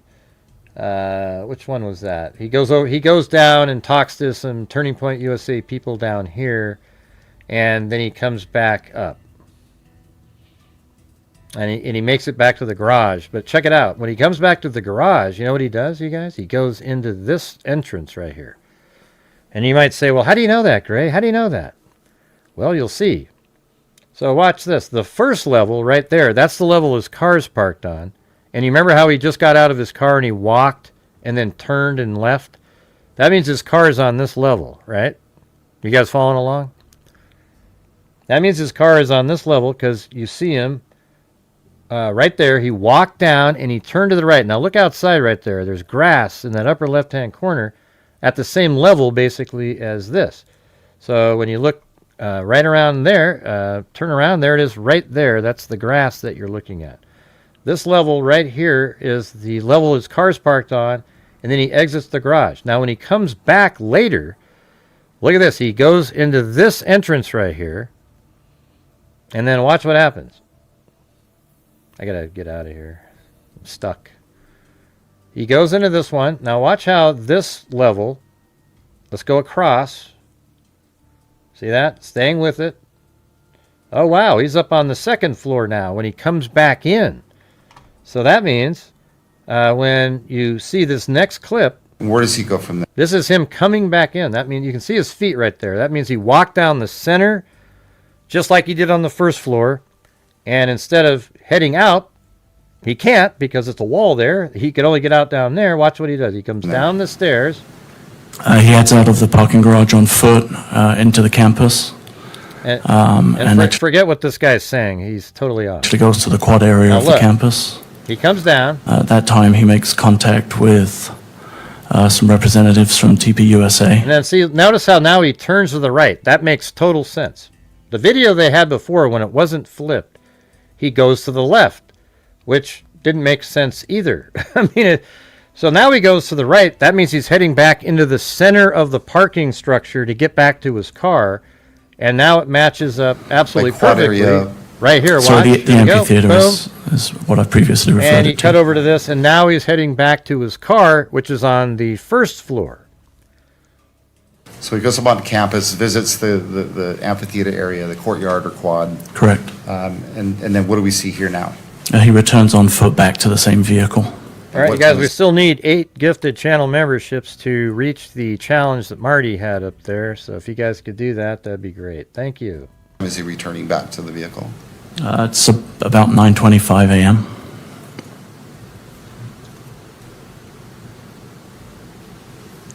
Yep, so see how he makes it back to his vehicle. And he says it's about 9:25. I guess we could see, you can almost see the time there. Let's see. 2026, maybe 9. Yeah, it's hard to, what a stupid place to put the, that shows you that it's already on there. They wouldn't do that if it was, they were presenting it. Yeah, so the vehicle then eventually pulls out. And then I think on the next shot you can see located it. On campus?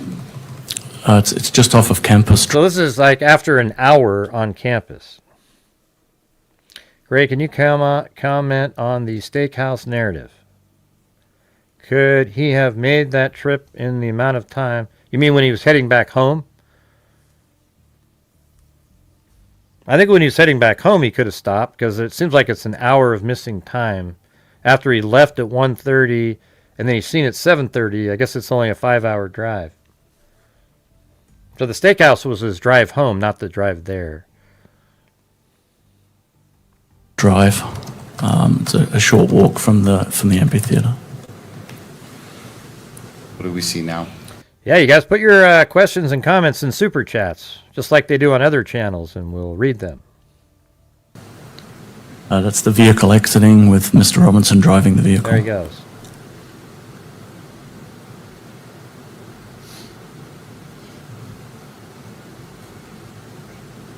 Before changing clothes. What are you talking about? You know, people show up in here, and I mean, I appreciate your comments and whatnot, but it's like, it just shows a lack of complete understanding of the case. So if you stay around for a little bit, I'll go over the whole damn thing, start to finish. I'm just showing you this portion right here. Now look at that. That's him walking back again. I mean, see, what normal person would be doing? Like that other guy that was in the garage is him, right? So it's not some other dude. It's Tyler Robinson. Look what he's wearing right there. The hat, the glasses, the maroon shirt, and the greenish shorts. Then you go back to this one. Look, that's him. He's even got the backpack there. It's the same guy. So he goes about... Absolutely the same dude. All All right, there's no doubt. Like there's nothing that you can go, oh yeah. So after he was there, he left, right, and then he comes back for this dry run.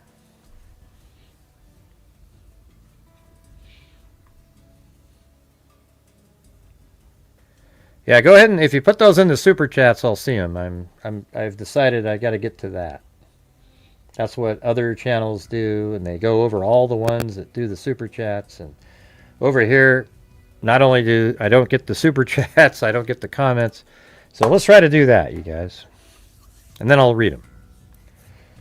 That's how it works. That's what they're for. I got to try something new, I guess.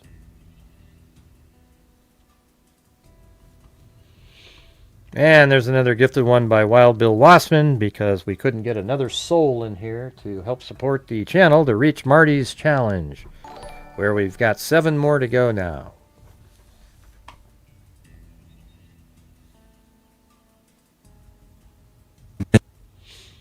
All right, I'm going to go from the start from the beginning again. And you guys you send in super chats and ask questions about different parts, okay? He's not over 6 feet tall. That just means Candace Owens is dumb, and the people who keep saying that are dumb. I've been there. I watched. I know what the video is. Okay.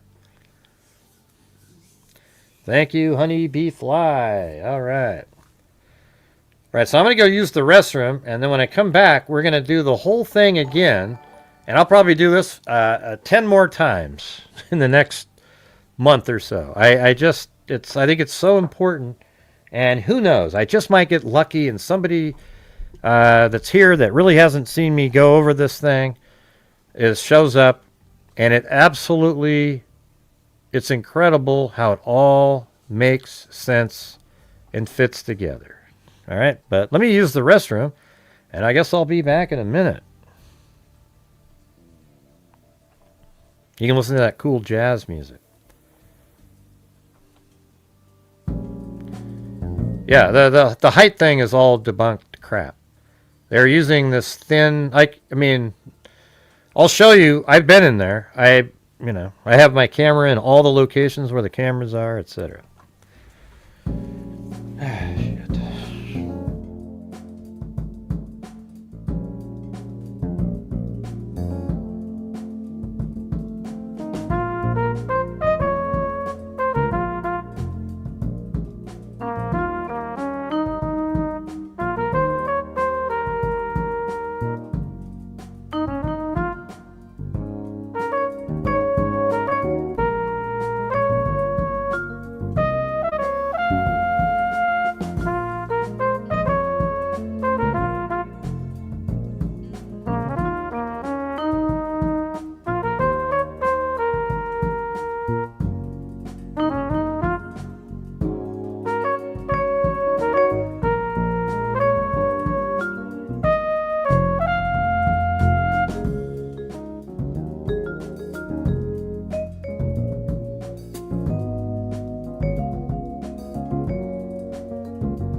I thought I'd come back and we'd have reached the challenge. But no. Yeah, it's crazy.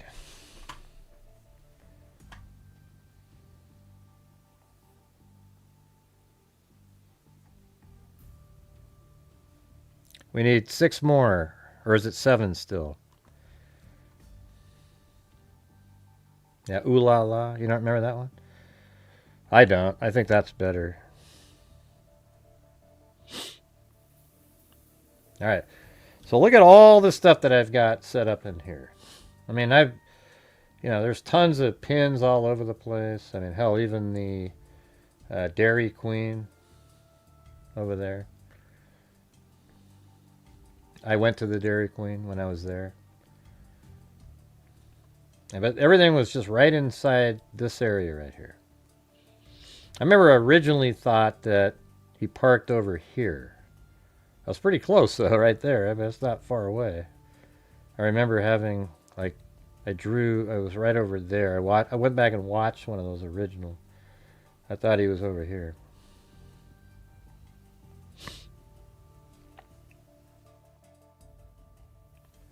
Oh, we need 6 more? Well, let's get going on this.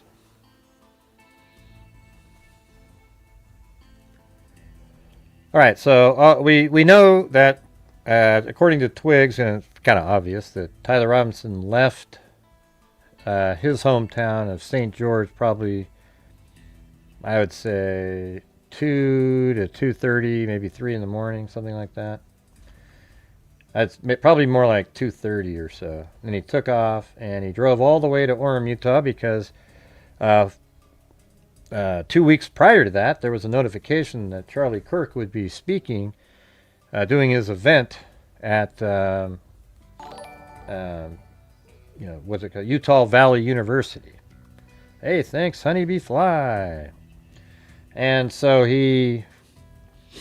there's evidence, well, at least there's somebody out there that says that they saw him there a week before on the roof, and he even went on the roof and went out to the edge over there, okay? Who knows if that's real or not? Maybe law enforcement will use him in the next one. It doesn't really matter. He planned this whole thing. And then he drove to Orem, Utah, and when he got there, the first evidence of him doing anything when he got there is... well, thanks, Bad Juju. Well, I wasn't talking to you specifically, but hey, thank you. I meant like the people in the chat. We got to get to the goals.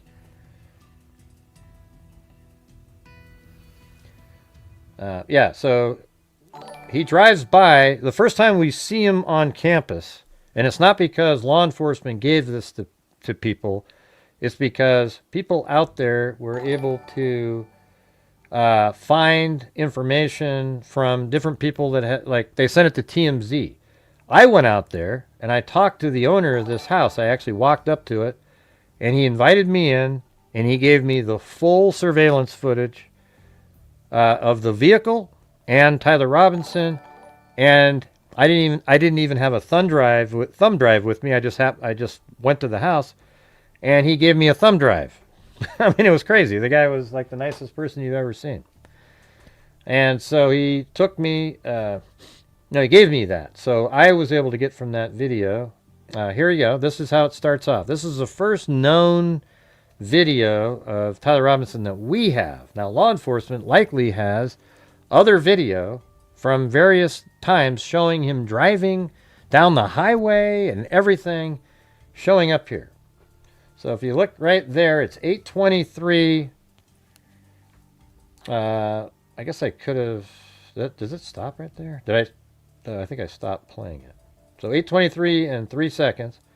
And then he drives by, and then there he is right there. You can still see him at 8:23:08. And then here's the garage that he drives to directly after that. What are we seeing here? So if you look at the map, after driving right by this house, I don't think he stopped or did anything other than drive right over to here, turn left, drive down, I think it's 800 West, I think. And he keeps going all the way over here, waits at a light, then turns on to Campus Drive. And then he goes on the campus drive. He drives right over to here. And then he enters the garage at around 8:28, which is literally just 5 minutes after we just saw him in that neighborhood. Everybody following along here? And then here he is entering the garage at 8:29 and 21 seconds. So what time did they say? So it's actually a minute after they said here. So I'd say 6 minutes later. Let me change this so it's always correct. That's what it said in the document. 8:29 and 21 seconds. All right. And then here comes the vehicle. That's the vehicle that is believed to belong to Mr. Comes Roman. into the garage. So if you're out there and you leave before we're done doing this, you won't know the situation, the information in the case. If you stick around and watch, you'll be one of the few people, because we don't get a lot of people that watch, you'll be one of the few that actually know the whole damn thing. And you'll see it in your eye and be able to be like, it'll make sense to you. Robinson arriving in the parking garage on campus. At what time in the morning? So he goes in on the first, actually the basement level here. And I'll show you, this is interesting too, just so you have it all in your head. I'll go down all the way to the end of the tunnel here. And then watch. So this is just, forget this part. I'll show this later where it means something. But you'll be able to see that lower level in the garage. So hold on a second. So right there. See, he drove in right over there. Okay, and then he makes his way up to the next level. Yeah, nice face. Jesus, that was like... All right, hold on. So right there, boom. So he pulls in over here, and he drives by. You can even see the parking one and then that little pillar there. I think that's the same thing right there and that one. So we're right over there is where we're standing, off to the left there. Okay, so this comes in on the basement level, the same level the tunnel is on. Okay, you guys following along? Well, what there? time of the day? It's approximately 8. Now here it is up on the main floor, the ground level floor. 30 in the morning on September 10th, 2025. And what leads you to believe that this particular vehicle belongs to Mr. Robinson? Information. Their vehicle belongs to Mr. Robinson. Not sure why. Information that was provided. Thank you, Amy Slates. Regards to driver's license and Department of Motor Vehicle records, the vehicle fit. Yeah, so he parks right there, and then let's just move it forward until he gets out of the car. Here he comes. You believe you recognize who that person is? Yes. Who is that? I believe that's Tyler Robinson. Oh, right there, boom. And then he exits the parking garage.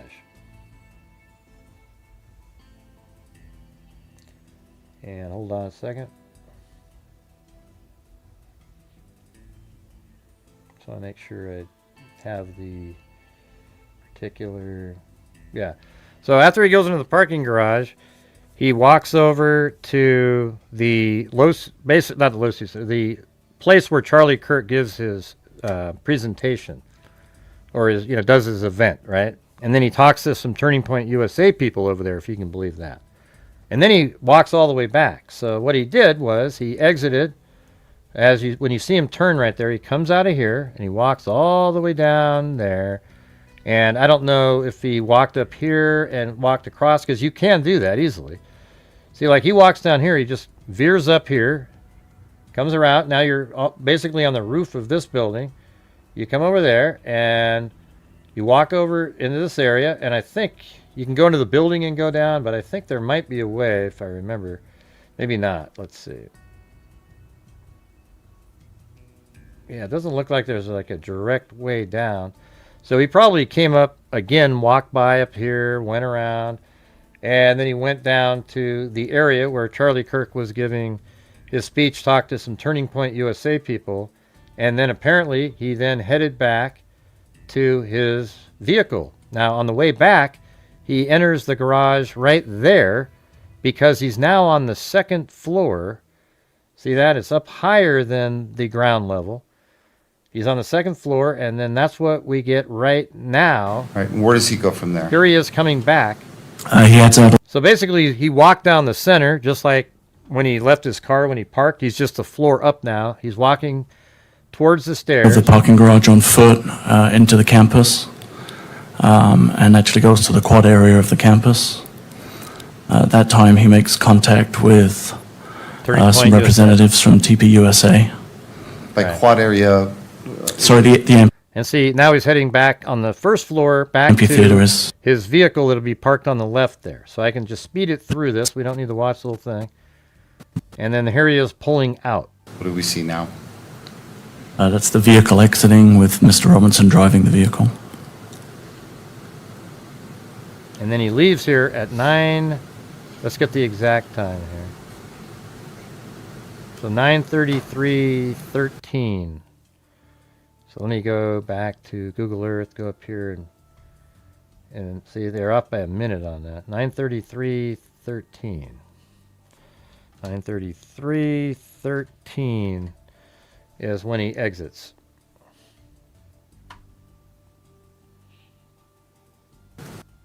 All right. Now, I think this is really interesting. So he leaves. This thing's going to be busting all over the place, but hold on. 9:33:13, he leaves the garage. All right? Everybody, make sure you're following along, or you just aren't going to know it. At 9:33:13 is when he leaves the garage. So from here, he travels back this direction, comes around, and he makes his way back into this area over here. Somewhere over here. I think he made it back over here by 9:40. Okay, and I think he parked somewhere in this area at this time, because this is just, he's about to do his dry run. So he parks over here at 9:40, and, does some last minute preparing, etc., just for the dry run, gets his backpack on, and then he gets out of his car, let's say 9:54 or something like that. So just, let's see, so it's 33 and then 57. So only 24 minutes after he left the garage, he walks by this house right here again. Isn't that amazing? So he was already there. Doesn't that just already prove like sort of an intent there? That he was on campus walking around, and then he left. Now he's walking back again just 24 minutes later. See this time right here at 9:57. You see him on camera walking by right here. See this? 9:57 and 49 seconds. Look at that. So now he's walking back towards the campus. And that's the same clothing and everything. Look at that. Boom. And then I have him on camera all the way to over here, but I stop it when he gets over to there. But you can literally watch him all the way around and so all the way over to here, but I stop it when he's right there. All right. Then after that, guess where we see him next? We see him at the surveillance footage right here. Okay, so what that means is, and I walked that walk, it takes 10 minutes. So I walked from right here, this area, around, up, and then you end up walking by right there, and it takes 10 minutes. Turns out that I did shadow analysis on the images from that video, and it's right around 10:07, 10:08. Candace Owens told everybody it was 8:08. So anyways, from here, Tyler Robinson walks like this. I mean, I don't know if you can see my mouse down there, the hand, but it goes up like that, around this way, and then round up here, and then down this street, goes by this house right there, and then he does the same thing. Now, I've been telling people that he did the same thing, that he went through the tunnel, etc., but I had no proof. It just made sense logically.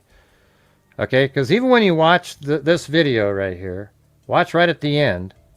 So when he walks by, you'll see, watch his feet. They get closer to the curb over here. Watch, he's further, he's, foot or two out.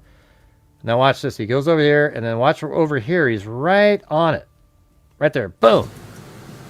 So what that means is, at that point, he went and crossed the that little bridge right there is made out of plywood. So he walked, that's the tree he just went by. He walked across like this, and then into the parking garage area here. And then he goes into that same tunnel that he does on his final run.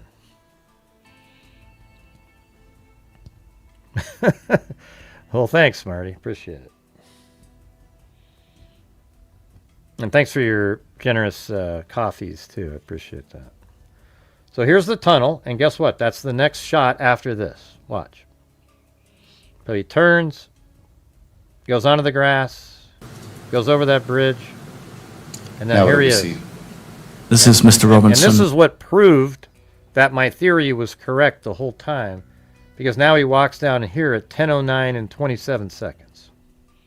Returning to the campus on foot from the neighborhood to the northeast. You can see he's wearing the Here he same is right clothing there, as in the previous video. 10:09:42. The dry run. And he's carrying a blue backpack. Describe the clothing. It's a maroon colored t-shirt with gray Awesome? or olive colored shorts and then All right, so we could go back to this now and show you what it sort of looks like now that we're in the tunnel. Let me start outside the tunnel, and you'll be able to see what that looks like. You'll know what it looks like more than other people. Except I think on this one I pause it. Like I'm actually getting the shot. That's what it looks like from their camera perspective. All right, so here we go. We're heading down the tunnel. That's going to keep turning on me because I set a keyframe in there. Let's see this. You come down the tunnel. This is what Tyler Robinson did. And then he goes around this corner right here. And of course I pause it because I do a camera shot. And then he went up these stairs right here. All right, and there's the camera right there that picked him up. So as he's going up the stairs, and he goes up these stairs right here, and that's his dry run. So he's going to go up the stairs there and turn to the left. And so he just went up those stairs. Now watch, you'll pick it Converse up. shoes. Right here. There he is, going up those stairs. And then he goes up here and he turns to the campus? left. Just after 10 a.m. And does he leave the parking structure eventually? He does, yes. Okay. And during this... All right, so he turns to the left right there. Now the camera above him that I showed you earlier that needs to be reversed horizontally. Now you see him come Do you up. know where he goes after he leaves the parking structure? And he exits the parking structure right there. Hey, thanks so much, Chris O'Connell. Very kind. Thank you so much.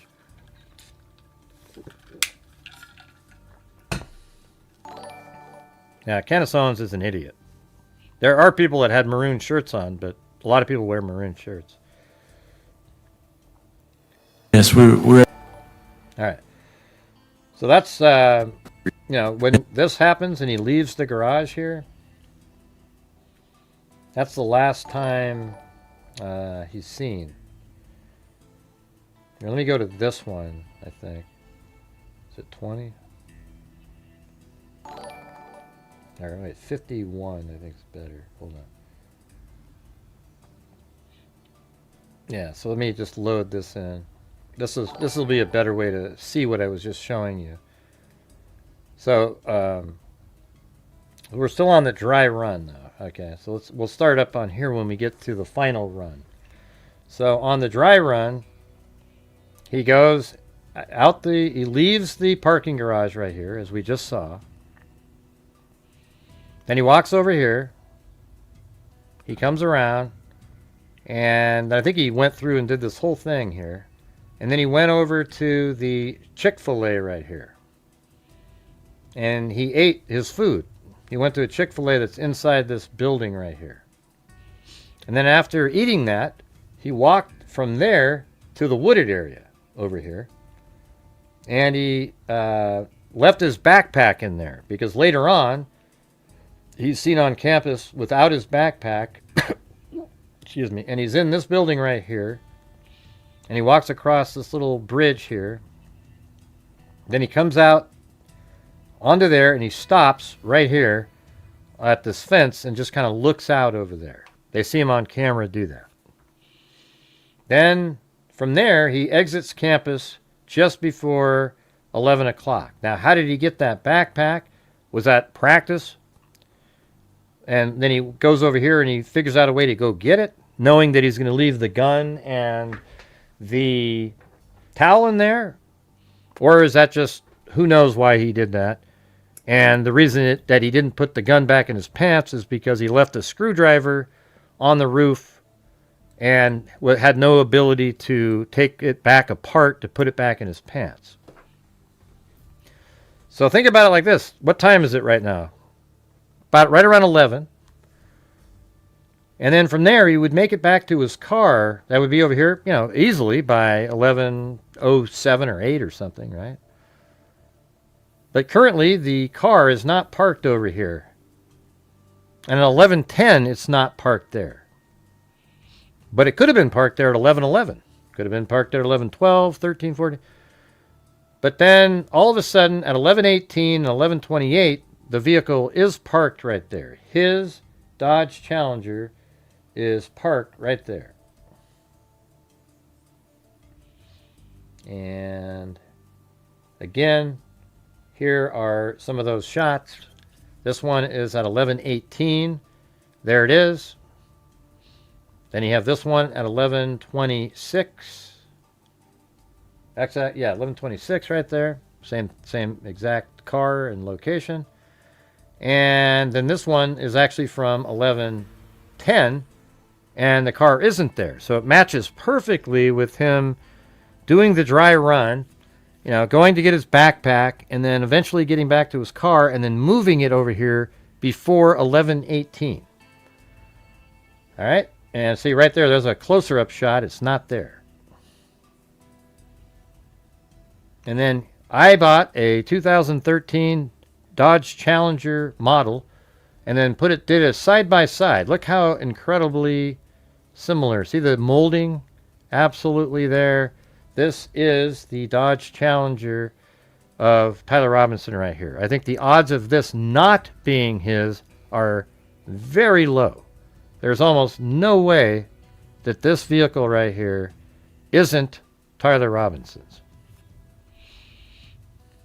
Now, he is walking, Jason. Your brain just doesn't work well. He is limping. You're incorrect. All right, so right there, you have the 3D model parked next to this image. And that is the same vehicle. Can everybody agree that this vehicle is a Dodge Challenger just based on the molding on top of the car? It's absolutely perfect.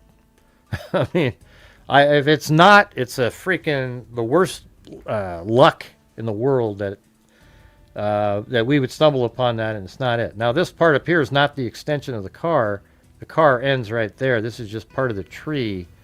It just happens to sort of have a piece that's there, so it looks like the extension of the car, okay?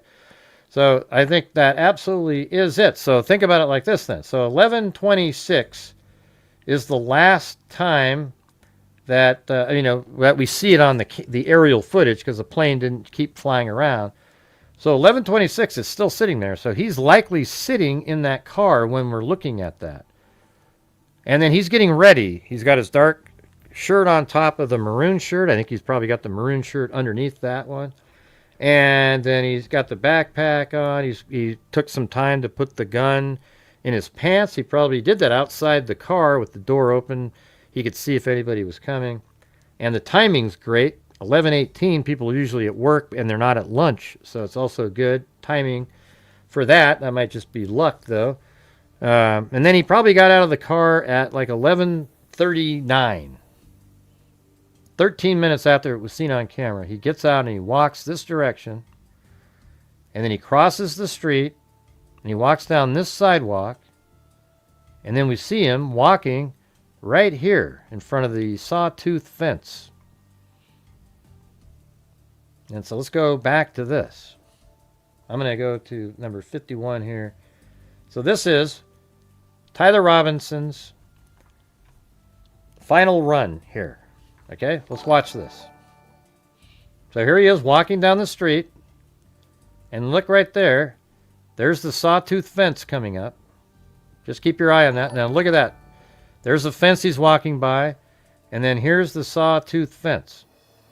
Now notice how he's still kind of got the same sort of stiff leg swing action going on. See this? Look at it. Limp, limp, limp. You can see it. He has a really problem when he goes up and down stairs. But see that? He's swinging the one leg forward. He's got the walk down just like he does everywhere else. You can see it. But he doesn't move very quickly. And then when he gets up to this intersection here, this vehicle drives by. Thank you, Chris O'Connell. A vehicle pulls up right here. And then people, I even thought that was suspicious originally. Except when I was there, I wasn't suspicious anymore. You know why? Watch. You'll see here in a second. Look at that. So there's this red curb right there that the paint was very, let me go back to it. It was very worn away, so you couldn't really see it. So that car pulled up and he wanted to park, and he goes, crap, it's red, and then he pulled away. That's what happened there. Very obvious, very clear. And, even this paint's faded away. So that's what was happening there, in case you were still wondering.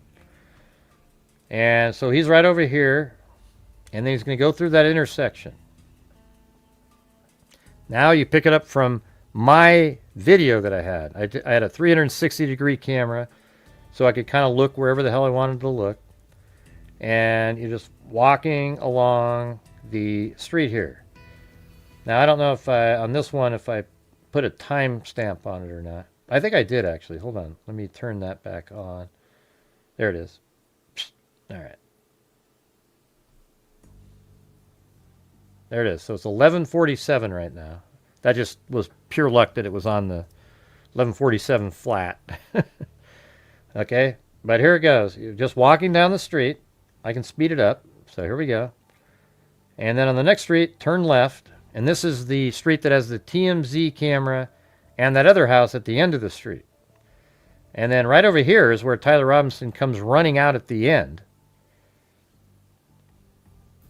And then notice right here, see these fuchsia plants? See that? Now right when he's walking by the fuchsia plants, that's when that camera, see that? There he is. Right there, walking by. And this is the precise time. It's 11:49 and 41 seconds. And it matches right here, 44, 45. You can see it down in the corner there. And he's got the stiff leg. He's walking the same way. And that was him just before that. So the person that went, hey, he's not walking with a limp. Well, it's the same guy that was just walking on the street. Unless there's two guys wearing the exact same clothing, limping.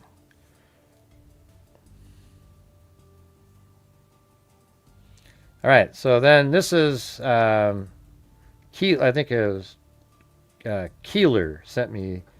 He had this footage right here. I liked his better than what I had because he walked right along the fence line, which is exactly what Tyler Robinson did. And I slowed it down to match like the pace that Tyler's walking. The clock is ticking correctly, though. I just slowed the video down a little bit. Now, right after he passes bush and the mailbox, the other camera up there picks him up. See that? Still got the little limp going on. Right there, see that? He's limping. Sorry I had it so small there for a second. Now this is what I pointed this out on, I think after the show with Vinny. And then he was like, oh my God, yeah. Because look at right here. See, Tyler Robinson walks over here. And he almost changed his mind. Look at this. He's like, shit. Do I want to do this? Crap. I'm going to do it. Isn't that weird? That one little moment in time was the moment of faith. You know, fate happened right then. That's the moment where he was close to changing his mind, but he didn't do it. And then he walks out, and then look. Right after he passes that bush, here's that little piece of plywood that I've been telling you guys about. It's a little bridge that you walk over.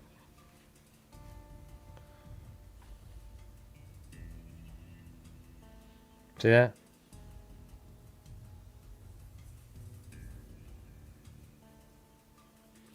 And then let's just speed it up a little bit. So he walks down and he goes right down here. There's no stepping down.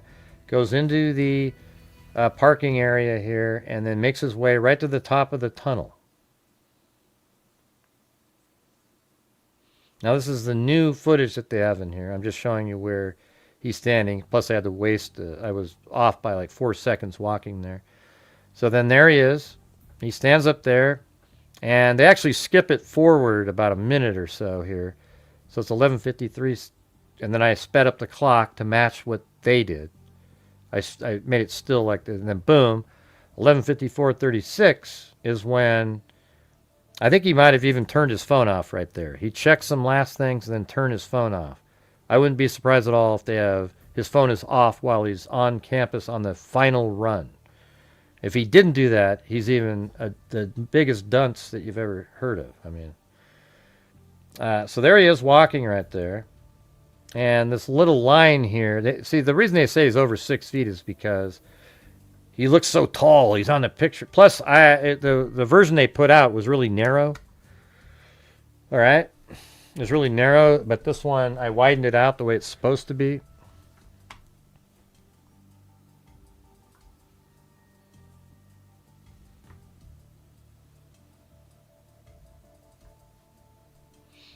And then here he comes up the stairs.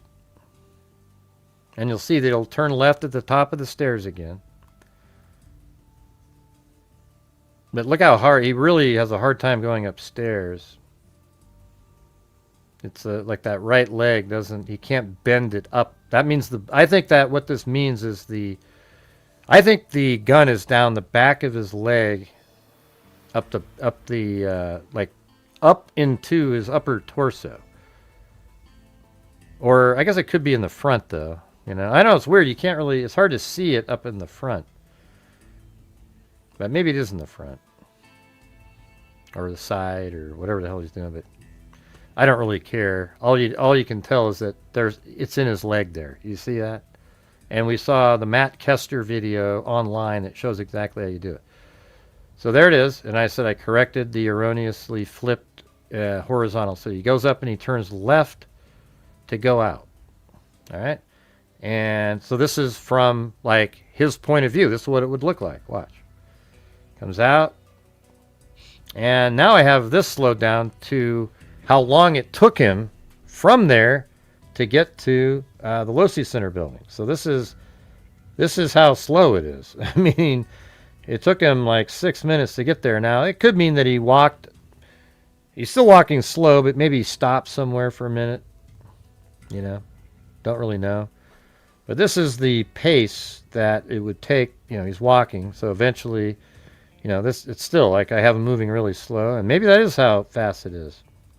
You know, just kind of slowly lumbering forward. And then he goes up this one to avoid having to go up as many steps as possible. See, he didn't want to go up those steps on the right, so he stayed up on this. Then he did go up this set. But then this ramp avoids a whole bunch of stairs. And then he just had to go up those 8 steps or so there. And then he walks up like this, goes into the side of the Losi Center building. And then right here is where it gets picked up on the 360-degree camera that is up on the roof over there. See that?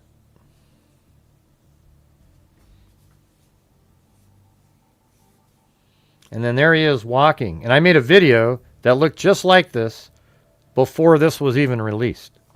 I'll show you in a second. You'll see my portion of the one I made.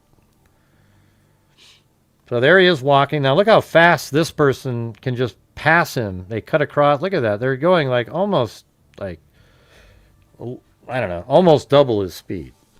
Maybe not double, but like 1.5 times for sure. And there he is walking. And then I switch it over to my animation in the same area. And so there he is. He's got the backpack on. He's not limping in my video, though. I couldn't make a character limp. So he's just walking. I use the walk, 3D Studio Max Populate, where there's people just walking around, and you can isolate one of them and take them out and use their motion. So there he is walking right there. And then he's going to head into the Losi Center building. But hey, guys, if you want to help support the channel, that'd be great. I think we're still at like, what is it, about 65% on YouTube anyways.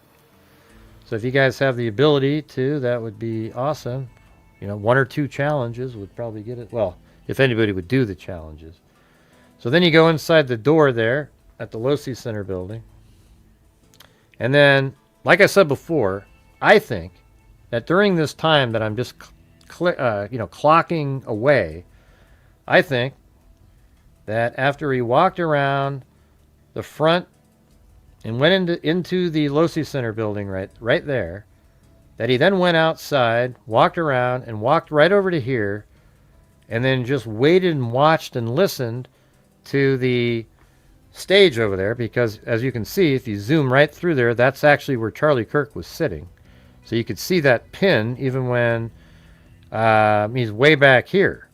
So as soon as he could see that he sat down, he then turns around and walks this way, just like this, and then goes up these stairs right there, and then comes up the stairs, and then at the top of the stairs he runs over to this area. But he wouldn't want to start his prep until he knew Charlie Kirk was seated, because as you know, as I said earlier, he never moves once he sits down.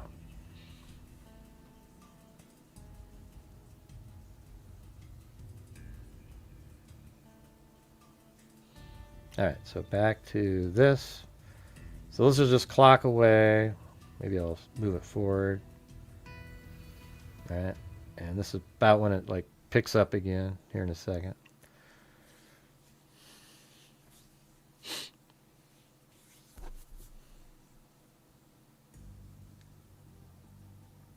Okay, I don't know why you guys are confused, ALM. Just think through things, man. Just think through it.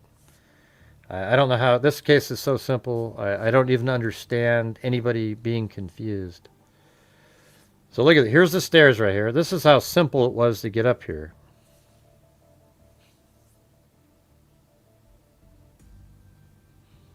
Go watch the Chuck Keeler video. It explains the whole thing. You're going to donate $49 in honor of Dom? What did Dom do? I don't know. I don't know.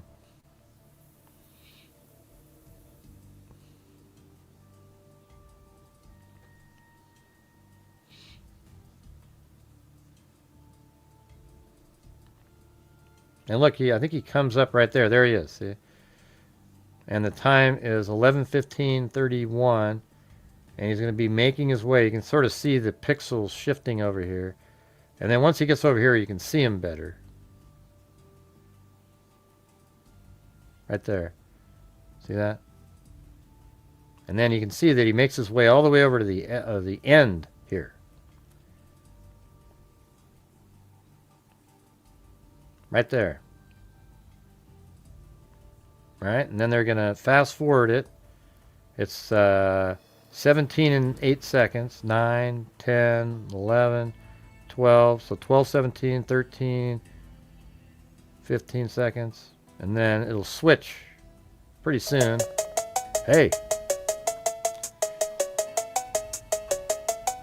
Fooling around about me and the crew about something we did. I was supposed to do. You might not have heard of. Maybe you haven't. When I first heard of it was like used to get angry and all that. You can say what you want to spell my name right. All mentally guilty is rocking a house. That's what the rumor was all about. It's me at the damn tell all your friends. If you don't wait till you see me again, this way I can hear from the horse's mouth right then and there. We straight it out. Hey, thanks, Chris O'Connell. For Dom in the chat, you inspired me to donate the amount in his name. Oh, dominate. Oh, 49ers. I see. All right, so my animation here, look how similar it looked to what they had. Well, they had a video that looked just like that. So he's running out, and then I put this together. This has nothing to do with what... This right here is not what they have. I put it out. So let me show you. Let's see. Does that show that? That doesn't show him running. So this, I'm going to show you the video that I put together from this point forward, just to sort of show you, it gives you the real feeling of what was going on. So here we go. So there he goes running over there. And then here's another shot from above. A few weeks ago, there was a transgender mass shooter. And ever since then, about 3 weeks later, the Trump GHI said that we should start talking about revoking gun rights for transgender communities.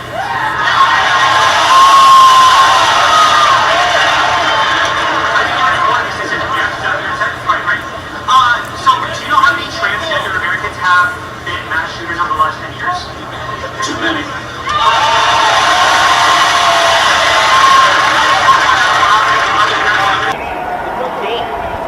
Well, thanks, guys. Appreciate you guys coming out here. We appreciate you. Love you. You gonna go down and see the closer? Are they like 15 guys here? Too crowded. It's just there's just so much. Before we had a flag and we had it, so it's Counting or not counting gang violence. made us move. What was that?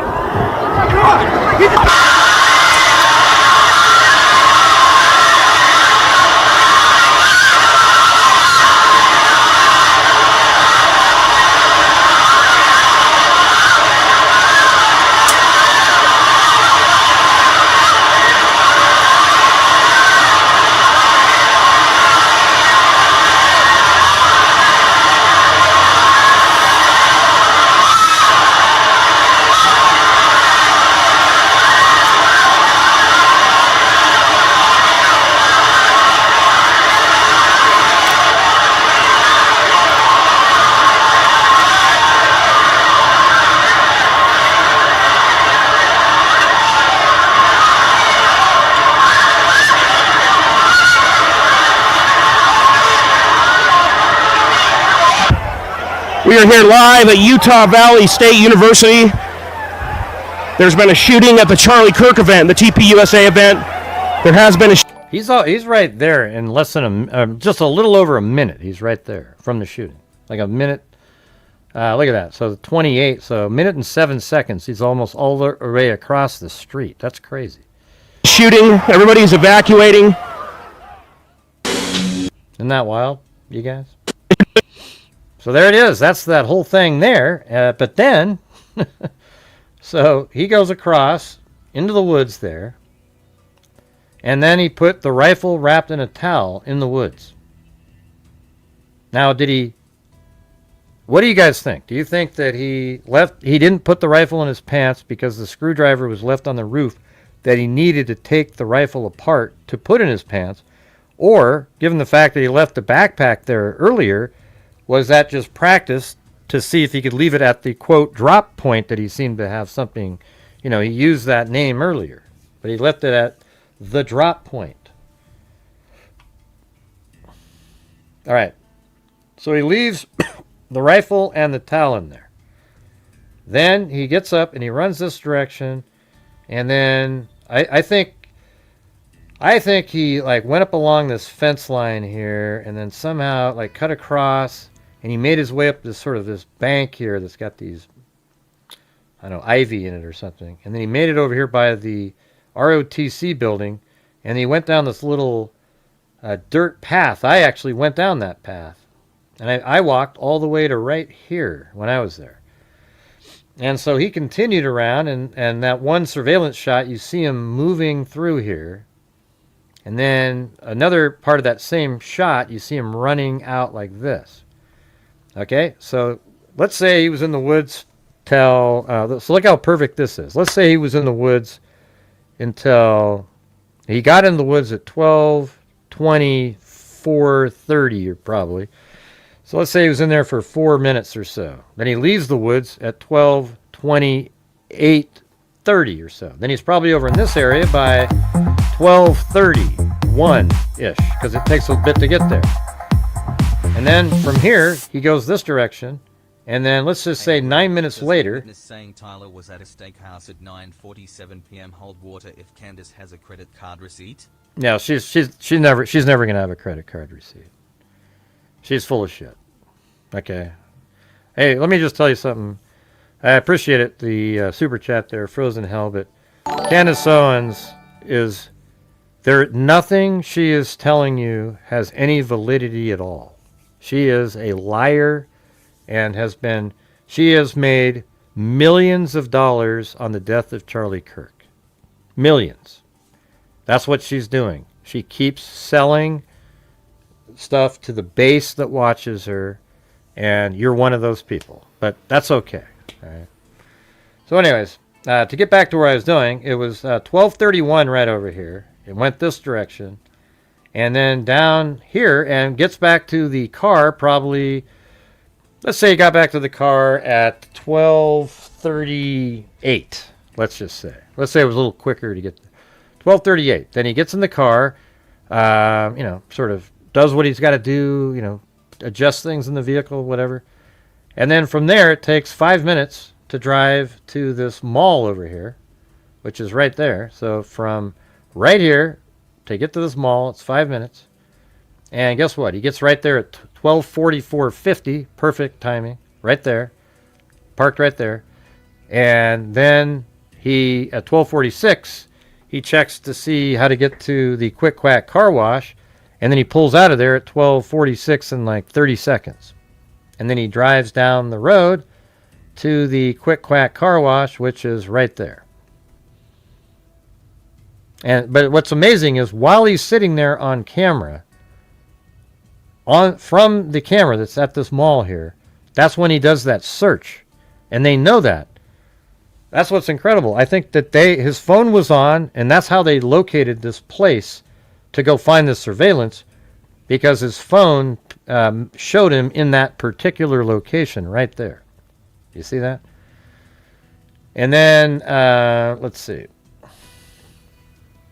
Then after that, we don't know. That's the part that's sort of missing, is between. And whenever you say that, they're like, well, then how could it be him? It's like, what a stupid comment, Who knows where he was? For 4 hours, he was somewhere else or whatever. Then he does go to the Dairy Queen. I bet you law enforcement knows where he was.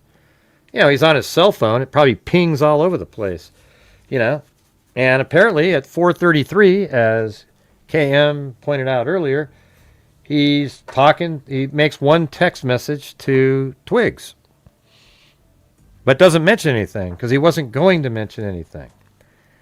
And then we have, the next time we have anything at all, let's see, let me go back to 46, I think. Yeah. So let's go through this. Now this is that mall, by the way.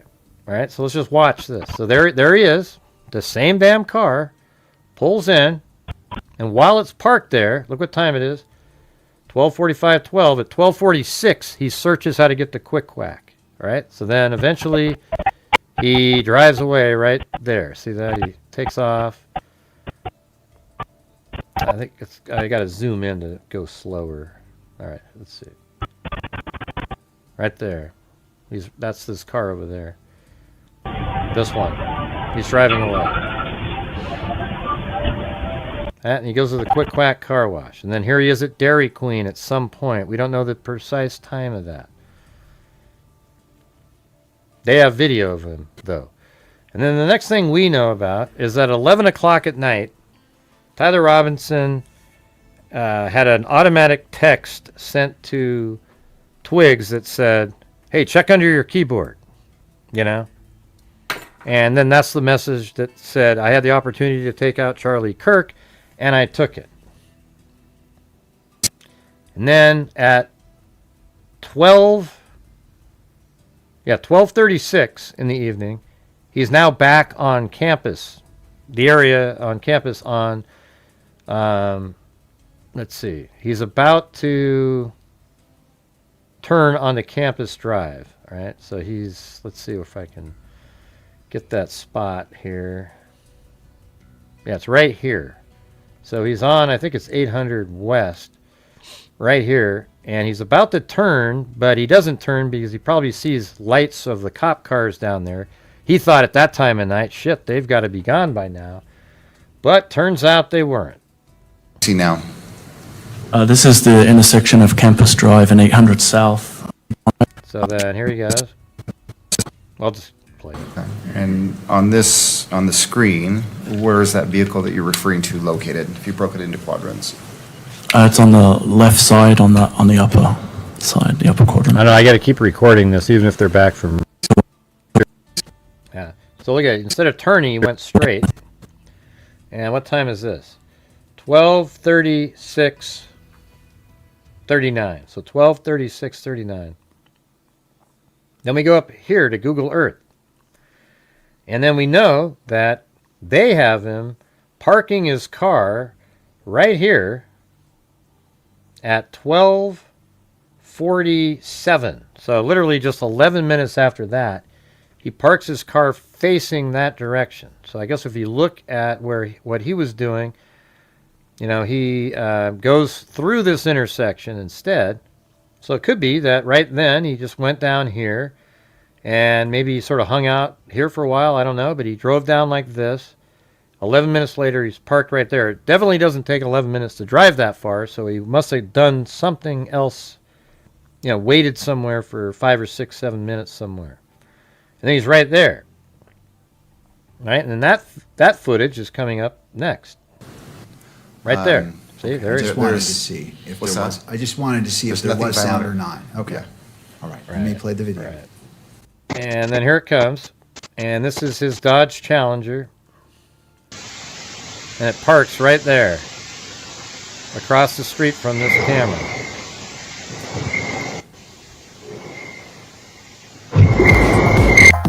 Doubling Frozen Hell Super Chat. Okay, well, thanks Frozen Hell, and TL after that. Thanks TL. Doubling Frozen Hell Super Chat. All right, and here we go. Now look, you can see that he got out of his vehicle here. Look on the ground by the door. See that? You can see it. You can see a shape moving there. The little white are his shoes. Those show up. See, now he's heading left right now. Now remember, his gun and the towel are still in the woods, in his mind anyways. I'm sure it's already been collected. Now watch right there. Okay, you guys see that? See, that's what's really important. See right there, there's a light on in that house. Watch.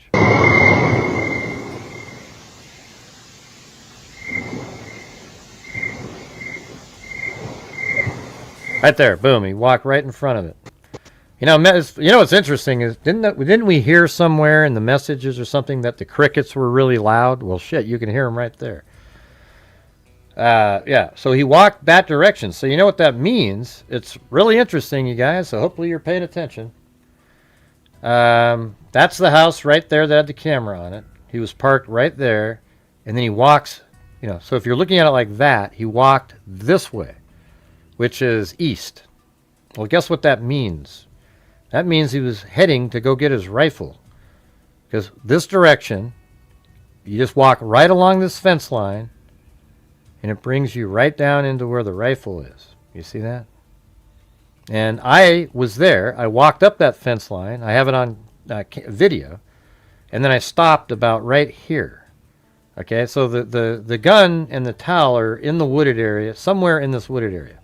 I thought it was more over here, but I'm not necessarily certain about that.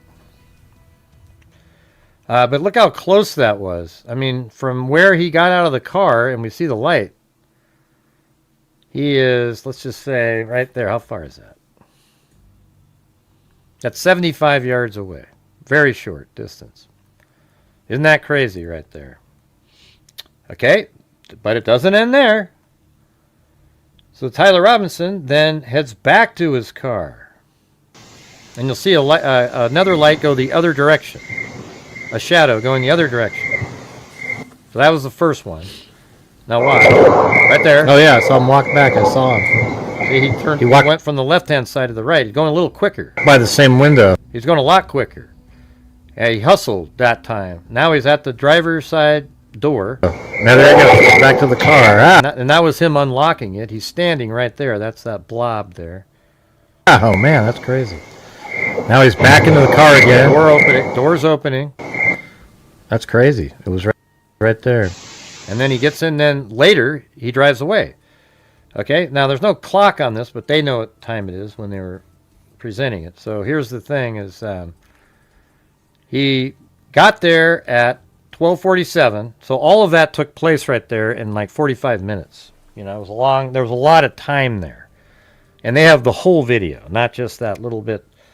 But he got out and walked this way to go get his rifle. He wasn't able to get it. He said, all right, I'm going to have to leave it, and that really sucks. Right? And he's saying that while he's sitting in his car after he got back into it that last time we just saw.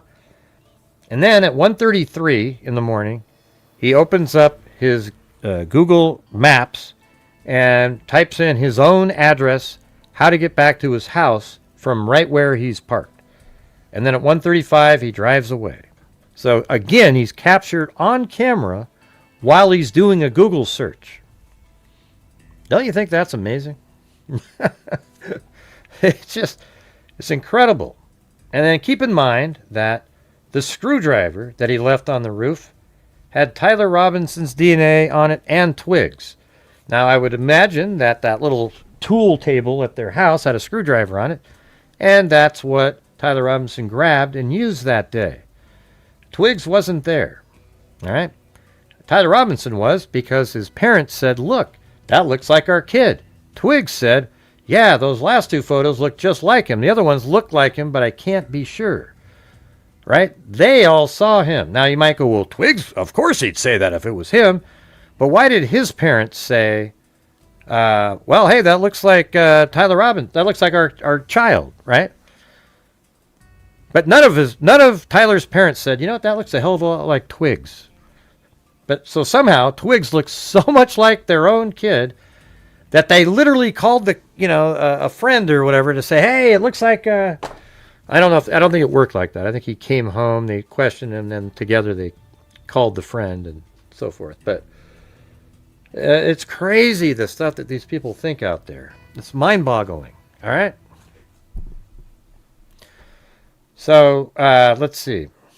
All right. So the screwdriver has DNA on it and twigs. The towel had DNA on it and twigs, of course. Probably pulled it right out of the bathroom and brought it with him. I mean, who the hell knows, right? And then you have the rifle that was found, where the rifle was something that Tyler's father and grandfather went, wow, that looks like the rifle we gave him. And then it turns out in the text messages that Tyler Robinson admits this whole thing, that he was looking to try to get his rifle out of the woods. He wrapped it in a towel. He talked about, if they mention in the news, notices bulge, I'm going to crap my pants, And they said that. They actually mentioned notices bulge later. I think it's after that. But, the bullet that was, the shell casing that was in the rifle that was fired it said notices bulge. So he's basically admitting that the bullet he used to kill Charlie Kirk came from a shell that said notices bulge on it. Tyler Robinson's DNA was on that shell casing and two others in the bullet. Well, why wasn't it on the third one, Gray? Who put that one in there? Well, maybe he was wearing gloves. I don't know. Well, why would he wear gloves? See, then, you can't ever talk to these people. Why do you need an explanation for everything like that when you just absolutely believe everything Candace Owens tells you? She'll tell you anything, and you just believe it without questioning. But when you have somebody that's putting together the facts meticulously and in order, you want an answer on the smallest detail. But you don't want any answers when Candace Owens tells you. What a joke. Jesus. All right. Yeah, so you had that DNA. Let's see. What else did they have? I think they're going to have DNA on the roof over here. So the screwdriver with Tyler Robinson's DNA on it places him on the roof. Do you agree? I don't know, Gray. What if they just threw it up there later? Right. Okay. But right here, Tyler Robinson touched the roof right over here. There's like a little ledge there. It's not really the roof. I bet you they have his DNA right there. The preliminary hearing, you don't have to bring up everything. And also there was an officer, they say, that maybe talked to Tyler Robinson. I don't know. We don't have that information right now, and it doesn't matter. They go, well, how come they didn't, like that idiot Baron Coleman said, hey, how come they didn't, you know what? He gets 10,000 people or more watching. And he's putting out, and he rode the coattails of Candace Owens. Like nobody would be watching him had Candace Owens not pumped him up. And he knows that he has to keep selling the same BS conspiracy theories to all those that'll watch. And you know what's crazy about all this? When it all said and done, they're not going to be able to admit it. They'll come up with another conspiracy that they paid off Tyler Robinson to admit that he did it, and or they threatened his family or some crap like that, because there's no way that they would ever admit that they were wrong the whole time. Can any of you see that Baron dipshit or Candace Owens admitting that they were wrong the whole time? Anybody? No way. No chance.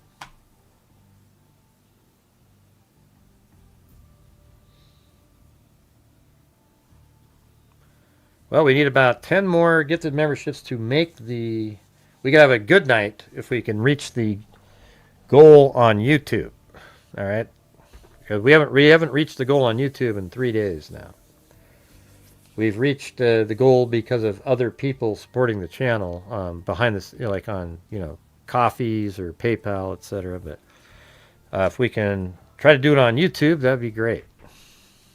So we need, I think, 10 more gifted memberships total. That would do it. Yeah, it's not too bad. So anyways, what were the questions? Did that all make sense to you guys? I just put together the whole damn thing. I'm sure there's there's tons more information out there. Tons more. Now, they have way more information. I did send law enforcement, the prosecutor, the fact that I had to flip 3 of the clips that they had and the aerial photos of the Dodge Challenger. You know what's weird, though? Like, the Candace people get angry when you find damning information. Why is that? Don't you think that's weird? Why do the Candace Owens people get angry if that happens? It doesn't make any sense. You'll chuck 5 memberships? What does that mean? You're going to do a challenge? It's okay, Chris O'Connell. You're always so generous. I appreciate that. Well, there you go. Look at that. There's 5 of them right there. And thank God you didn't do a challenge, because why do Candace Owens people get angry when a fact makes Tyler Robinson look bad? That is bizarre, man. Don't you want it? Don't you want that to be the case? Then you'll have caught the person. Because I think it's just all Fed slop, Gray. It's all made up. Yeah, I don't listen to it either. I just see the headline, and then I flip it over there for a minute, and I read the comments. The people who comment under Candace Owens are some of the dumbest people that this planet has to offer. It is just insane. Nobody challenges her on anything. It's just unbelievable. And so you're looking at millions of people who believe her, which is really scary. Thank you.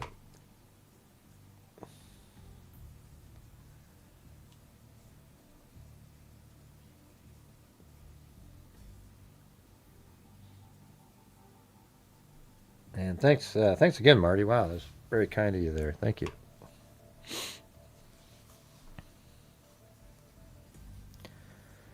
Blindly believe Candace Owens. Yeah, no, it's crazy. Now, what are ask me some questions now. What is something you need an answer? Like that, for me, I don't have anything that's nagging me or like wow, man, that doesn't make sense. What I want to is have, like, where was he from, 1 o'clock to 5, and where was he from, after Dairy Queen all the way up until 12:30? Oh, I'd like to know that. I mean, but I guarantee you law enforcement knows where he was because his phone was on during that time. Let me ask you this. Don't most of you believe that Tyler Robinson turned his phone off when he was at the top of those stairs? Don't you believe that? I do. I think he turned his phone off. I think that's even asking too much of stupidity to believe that. I think when he was doing his final run, when he was at the top of the stairs before going into the tunnel, that he turned his phone off, and that's what he was doing for that minute 30. He looked at it one last time and then turned the damn thing off because he knew that's what he was going to be doing. So I think that's what he did. He turned the phone off, then he went onto campus, and then he turned his phone on again when he got to the that shopping mall. I think he just sort of drove off in a direction, went to the shopping mall to then look up a quick quack. That's when he turned his phone on. He felt like, okay, I can pull over now. And then he turned his phone on, and then he did a search. And probably, you know what? How long does it take for you when you turn your phone on to actually kick in? Like a minute sometimes, right? So that's probably what that minute was. He pulls over at, what is it? 12:44 and 50 seconds, turns his phone on, and then at 12:46 it turns on. Then he goes, okay, how do I get to the... Yeah. They'll be able to prove that with the phone not pinging. Well, we know that. Yeah, we know they'll be able to prove it. And I think that'll be very damning information, too, by the way. It's like, just like Koberger. The fact that he had his phone on all day, but he turned it off between, let's say, I mean, look how this would look. He turns his phone off at 11:54, basically 11:55-ish, and it turns back on at 12:45. Wouldn't that just be really damning information? And it's on all the rest of the time, but it's just only off during that window. Yeah, I mean, that would be horrendous. I'm sure we'll be going over this multiple more times. I mean, don't you guys, I don't know, a lot of you don't watch my channel all the time. Don't you think this is pretty valuable? Because he thought he was going to be arrested, Mark. You say, why the automatic message? Because he thought, he says it in the message, why he sent it. Like after the, well, let's go load that sucker up. We can go read it. Watch. Is it 5049? Was it that one? No, that was that other one from yesterday. Is that it? No. Wait, maybe it is. Yeah.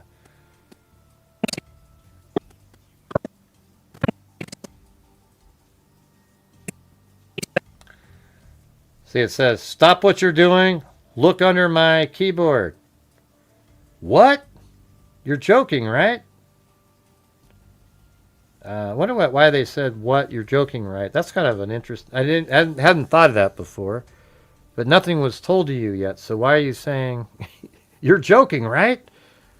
Stop what you're doing, look under my keyboard. Maybe just the whole thing about look under my keyboard is...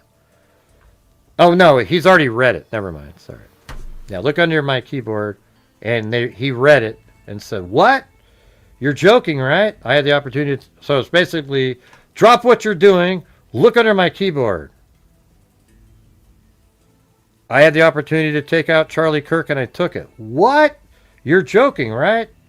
I tried to delete that. And then, here we go. Let's see. Okay, that's a clearer version of it. It's still there for some reason. Okay. Is that the next one? Yeah. All right. Let's see. Then he said, I'm still okay, my love, but am stuck in Orem for a little while longer. Okay, so he knows. Okay, so it all makes sense now, right? Like, before we were like, wow, he must have already known he was there, but he does, because at 11 o'clock he says, I took out Charlie Kirk, and then his next sentence is, I'm still okay, my love, but I'm stuck in Orem for a little while. Doesn't that make a hell of a lot more sense now, right there? Isn't that amazing? That makes a hell of a lot more sense, that phrase. Before it was kind of confusing. But now it's like, look under your computer, look under my computer, and it said, I had an opportunity to take out Charlie Kirk, and I took it. And then he goes, what? You're joking, right? Hey, look, I'm still okay, my love, but I'm stuck in Orem for a little while longer yet. Shouldn't be long until I can come home, but I got to grab my rifle still. To be honest, I had hoped to keep this secret till I died of old age. So what was the question asked up above? Why did he have the automatic message? Yeah, he said, what was the... it shouldn't be longer until... Where was the answer to that? He said, I'm still okay, my love. Some crazy old dude. Okay, let's see. I don't know. It feels like there's a thing that I'm missing, it seems like. If I try to delete that. Yeah. So he had an automatic message sent for 11 o'clock at night. I guess that's the answer. And he tried to have it deleted because he thought that he wasn't going to make it out. But there's an answer somewhere in here. I think he says it. Shouldn't be long until I come home, but I got to grab my rifle still. You weren't the one who did it, right? I am. I'm sorry. I thought they caught the person. No, they grabbed some crazy old dude, then interrogated someone in similar clothing. I had planned to grab my rifle from the drop point shortly after, but most of that side of town got locked down. It's quiet, almost enough to get out, but there's one vehicle lingering. Where's that one quote? You guys remember which one I'm talking about. Remember that when he said something like, let's see, it was about the message being, like he said something about, I didn't want you to, like, I don't know, like didn't want to know about it. My brain's just mush right now because I've gone over so much stuff. If I'm able to grab my rifle unseen, I will have left no evidence. Going to attempt to retrieve it again. Hopefully they have moved on. I haven't seen anything in the news about them finding it. A week, I believe I can... But there is a there's a squad car parked right by it. I think they already swept that spot, but I don't want to chance it. What am I thinking about? There was that other statement that he made. Let's see. He left the...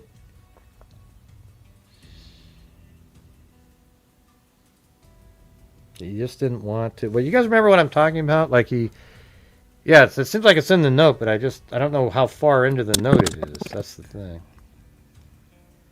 Once they're parked again. Does anyone else know? Not to my knowledge. It's going to be effing annoying. Okay, hold on. But I want to chance it.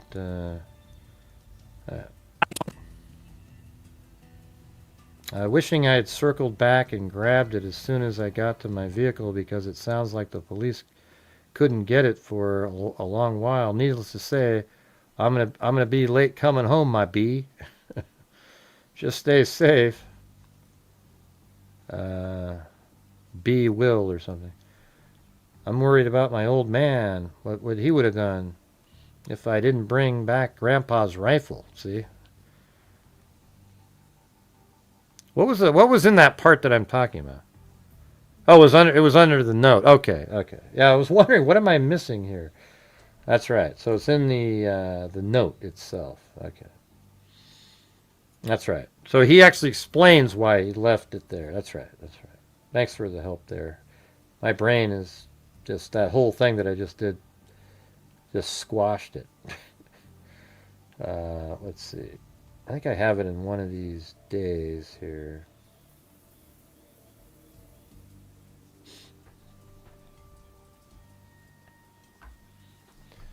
Let's see. What day would that have been? The 10th? 8th?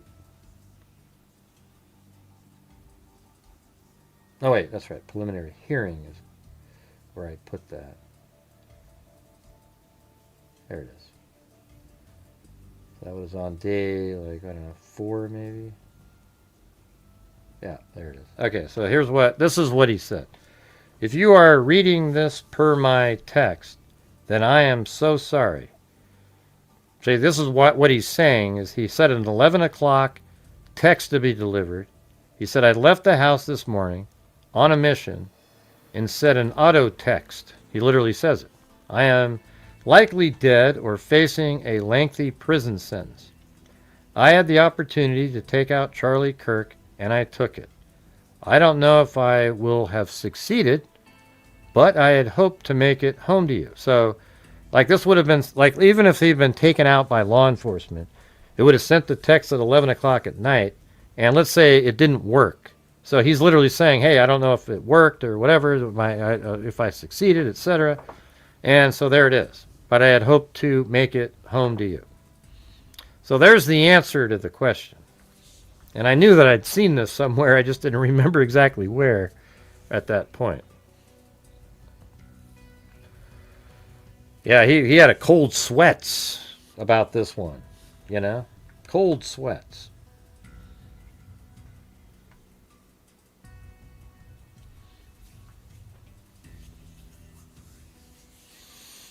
Well, maybe next couple days we'll have to do another one of our mid-month donations. Maybe on the 15th or something.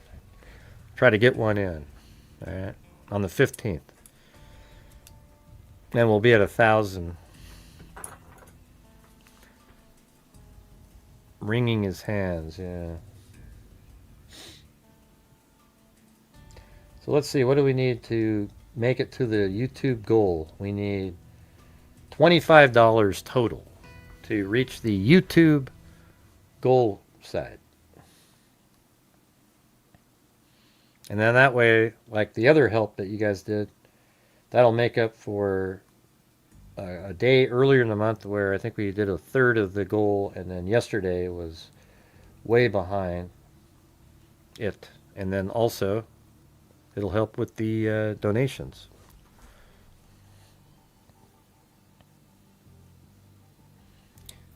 Tyler Robinson's defense team doesn't even say he's innocent. Yeah, they're just trying to work a deal. They're trying to figure out a way. Here's what they're really trying to do. They're trying to figure out a way to get the like death penalty taken off the table. Then there's no reason. It's just sort of a, hey, we'll give it a shot at trial. But with the death penalty on the table, they kind of have to, they're in a bad place. I mean, that's, you're not going to plead guilty with no deal set with death penalty on the table, because he'll probably get it. Now, what makes me nervous about this judge is I could see a conversation happening saying, listen, if he pleads guilty, is there any chance that you might sentence him to life in prison instead of the death penalty? And because of his personality, he almost seems like somebody, because he's so weak, he might go, yeah, I'd probably just give him life without parole. And they'd take that in a second. And then this judge makes me nervous. I think it would be more up to the prosecutor. See, whenever the deal's cut, it's the prosecutor, not the judge. So the prosecution would have to make it so that if there is a deal cut, that Tyler Robinson has to sit on the witness stand for 2 or 3 days and answer every single question, and then they would cut a deal maybe. Because that's this case has a requirement of sunlight put on it. That we need to know, the public needs to know what happened. And in some ways, that would be more valuable than a trial. Because at a trial, people like Candace Owens, the dipshits out there, they could make up something and say, oh, see, look, this evidence here, this sucked. Oh, wow, how do we know this? How do we know? But if you get Tyler Robinson sitting on a stand for 3 days, answering every single question to the public, with all the surveillance, all the videos, every single detail, and he's saying it, that would be like, how do you refute that? I mean, he had it all. Candace Owens would try to figure out how to do that, but, she would still come up with a way. Yeah, if there's I don't think there's any chance that it'll turn out to be a Bill Thompson. The prosecutors are aware, you can even tell by what they say and how they say it, that this case needs to be seen and heard, and people need to have the information. But that's the only way that I could see somebody accepting a deal. And it would have to be Erica Kirk would have to say, I'm okay with that.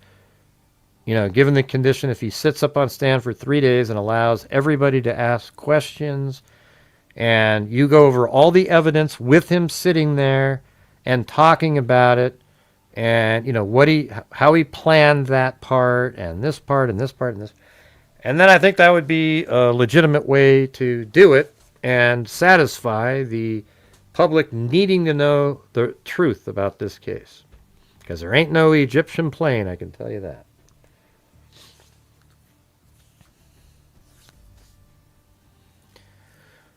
All right, well, what time is it? I've been on there for 3 hours and 8 minutes. Well, I'll try one last time. If you guys want to help support the channel, we just need, 5 more channel memberships to reach the YouTube goal. Marty's helped out tremendously, and Chris O'Connell, and of course Wild Bill Wassman, and everybody else who helped support the channel tonight. But special thanks to those people. But if you get like 4 more now, Honeybee Fly. So if we get 4 more, we'll have reached it on YouTube. And I feel like all the stuff that I put out there and the information and the order that I put it out there deserves the support from the people who watch, because there is no ad revenue on these shows. And you guys are it. And because of the small volume of viewers that I got, the ad revenue isn't very good, and there's quite a few less people that are even available to help support the channel. But anyways, how about the people on Twitter there? What did you guys think of this information? I can see that there's people on Twitter. I think when somebody watches it on Twitter, it just adds the number. There isn't because it says there's 571 people watching. But I don't think there's 300 people on Twitter watching, or 400. I don't think it works like that. If you're on Twitter, type something in. Let's see.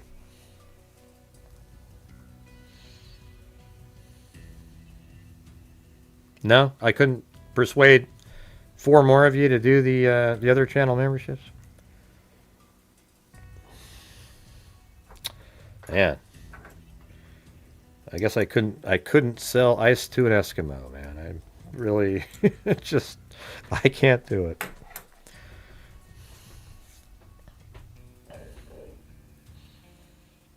Let's see. I mean, isn't that weird? I sat there and I put together a completely accurate thing, and it's hard as hell to get the support from people. I have to ask over and over and over again. And then Candace Owens and that other idiot, Baron Coleman, can sit there for hours putting out nothing but bullshit information, and it looks like a slot machine in there. Of course, they have thousands of people watching, so it makes it more likely. Hey, thanks so much there to Mark AG. All right, so you combine that with Marty. Marty helped out tremendously on yesterday and the day before. Those shows, and then we got Chris O'Connell as well. And we didn't have a lot of different people tonight, for sure. Only 34. Yeah, I'm not even sure that those are legitimate people. It's weird. How can there be that many dumb people in America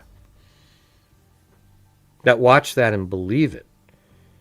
See, the scary about somebody like thing about somebody like Candace Owens is she's a really good talker, just like Baron Coleman.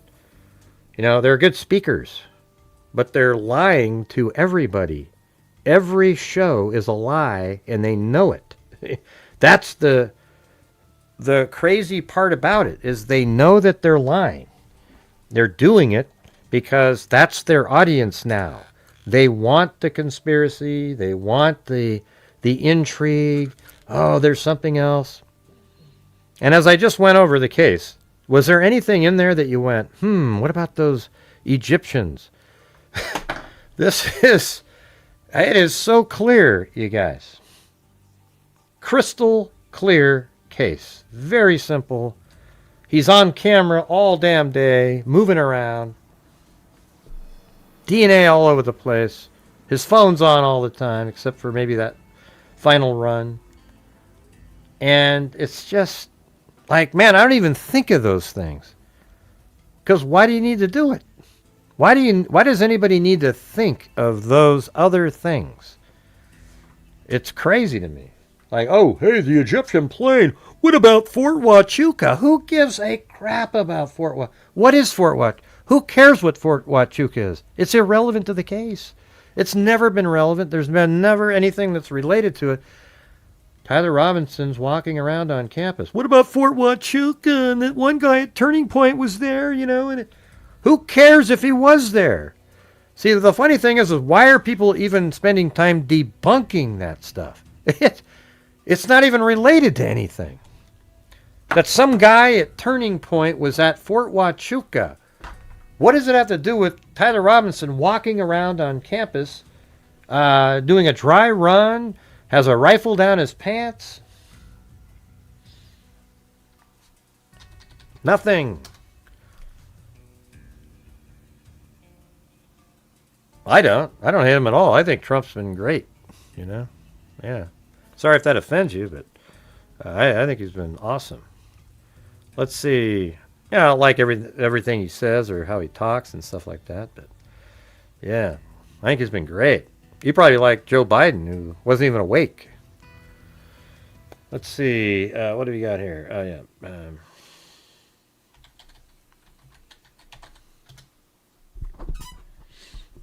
Yeah, I agree with like every single thing that he does, really.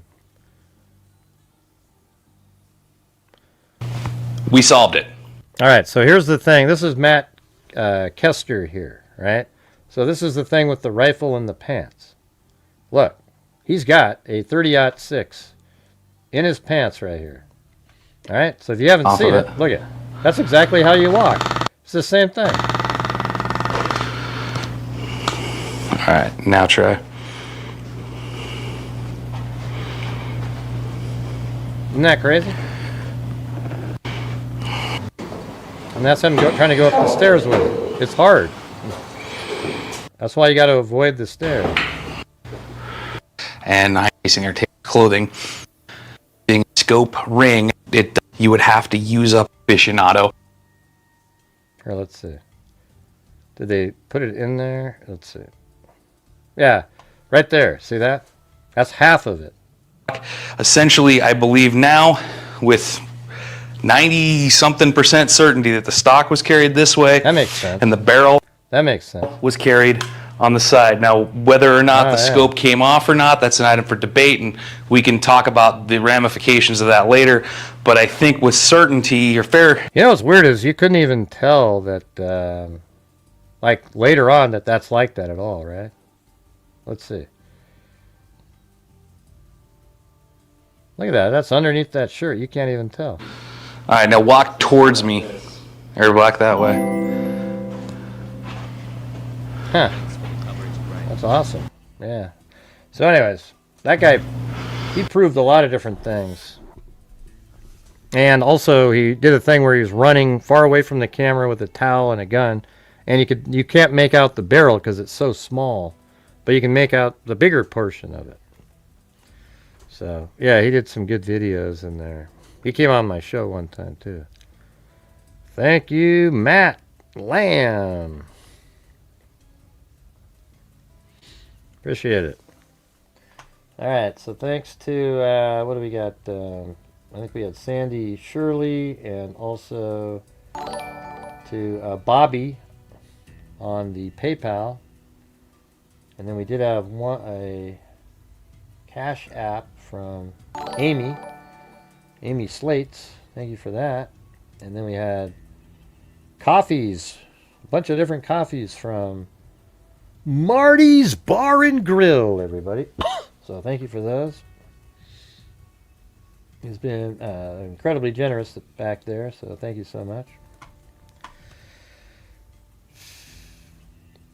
What does a baby computer call its father? Let's see.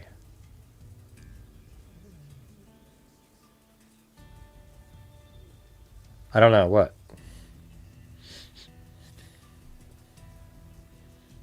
What is it? What does a baby computer call its father?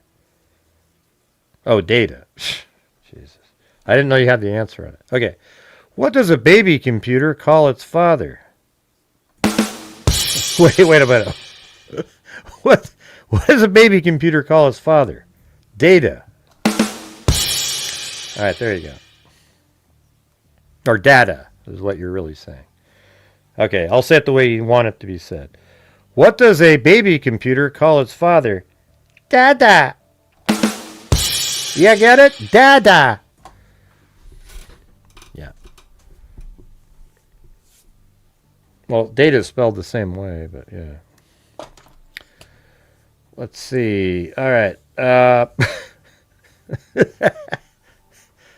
right. Okay, cool. All right, then we had 6 Kids UK. Then Anakin became a new member. Ivan Victor showed up, 25 months. Wild Bill Wassman. Haley. 6 Kids UK. Chad Pickett. 7th States Facts. Michelle H25. Wild Bill Wassman, Joel Byrne. Oh, by the way, I did have something. I'll get back to that in a second. Just a second. You know that 911 call we played the other day? This one? Let's see. You know, the one... I think it was, I can't remember, something confidential, that one YouTube guy. He's on Fox News all the time. There's blood everywhere. I thought he was playing this. I did. I literally thought he was playing this damn thing. So listen. So remember this one? Okay, can you place the heel of your hand on the breastbone? CPR, I need CPR, just instructions. Okay, she's not breathing or conscious? Oh my god, there's a laceration in her. Okay, It's sir, a bear house. with me one moment. All right. Well, remember that? But I think what everybody was saying, that sounds like another one. You know what it was? It was they were playing Caleb Flynn. Remember the guy that was on American Idol? That look how similar this sounds. Look at that. County 911. Oh my God! Somebody broke into my home. Somebody broke into my home and killed my wife. Are they still in there? I don't know. I was listening to this, and I thought I was listening to that case. Even has the same damn, like everything about it's the same. I don't know. Okay, what's the address? 932 Cunningham Court, Pitt City, Ohio. Please hurry. Please hurry. What are you seeing?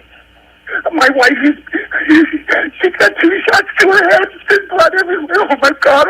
Yeah, it's so weird. I actually thought that I was listening to the same one. It was just crazy to me. You know? And then they got this one. You guys know what I'm saying, though. Look at this. Yes. Okay, tell me exactly what happened. I know you said your wife is bloody. I just found my wife. I don't know what's going on. CPR, I need CPR, just instructions. Yeah, I don't know, man. That's what it feels like. Very similar. Might not be, you know, I'm just saying, who knows how you'd act, but... All right, so we got Joel Byrne. Well, maybe we'll go over both of those tomorrow again and just sort of... I meant to do it tonight, but I got too long into this. Wild Bill Wassman again.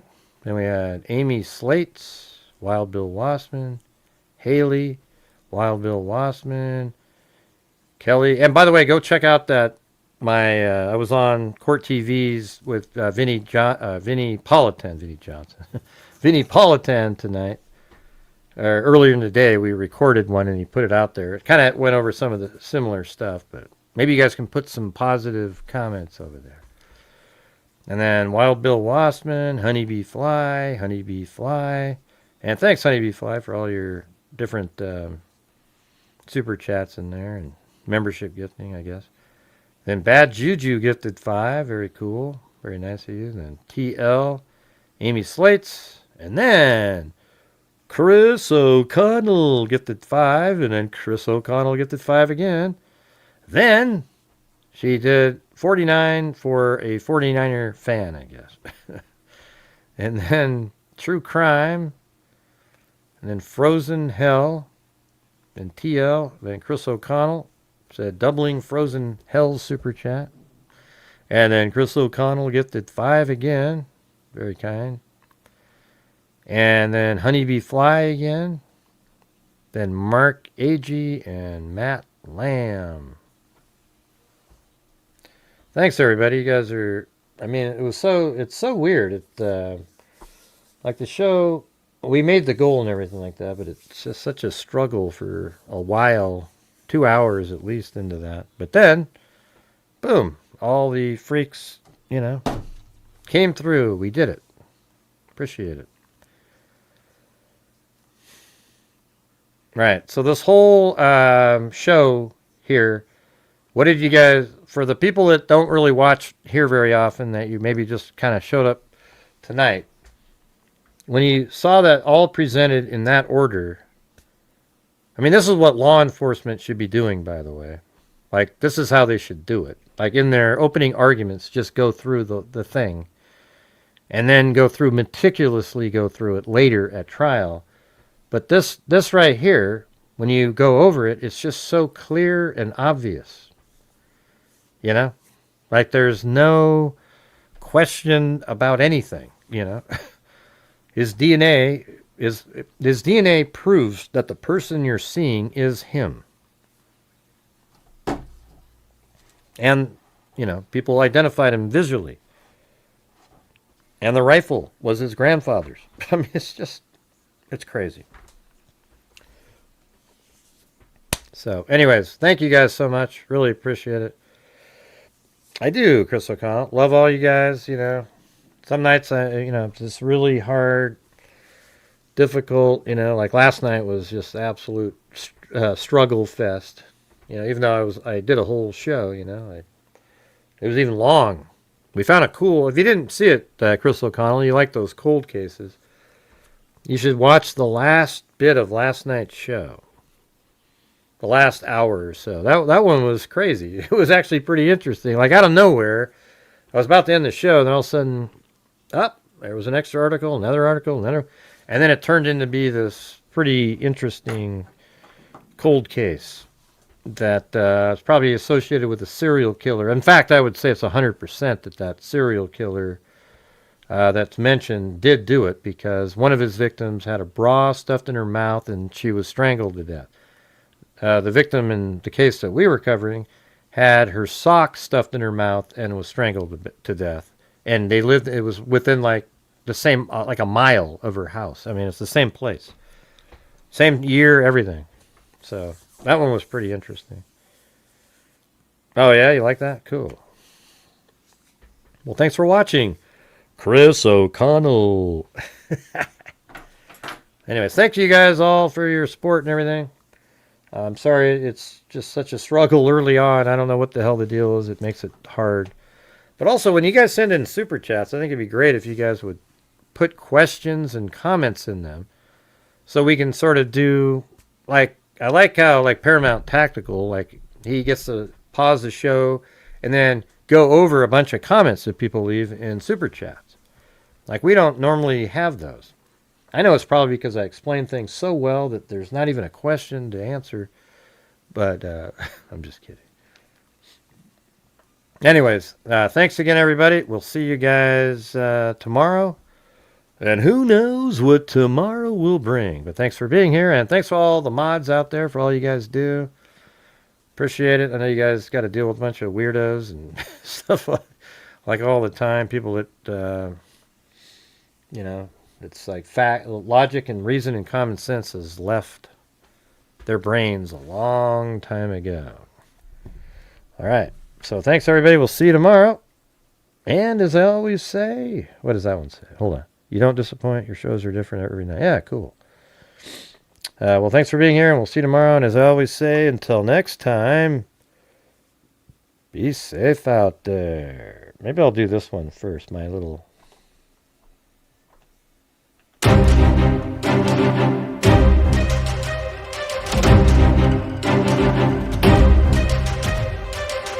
Thank you for watching Gray Hughes Investigates on YouTube, where we cover true crime using logic, reason, and common sense. Something that's not very common anymore.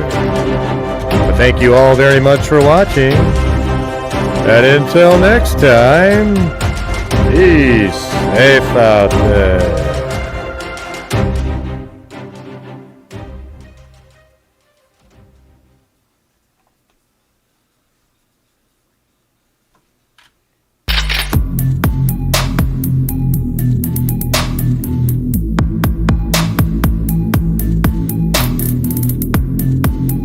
The truth is, you're as dumb as they come. It's a house! Huh? 5 brain cells, 4 aren't working. You know, that's just one step above stupid. Have you lost the last 3 brain cells, or do you just have cabbage for brains? Come on, man. What's wrong with you? There's mosquitoes the size of bald eagles in that dadgum swamp.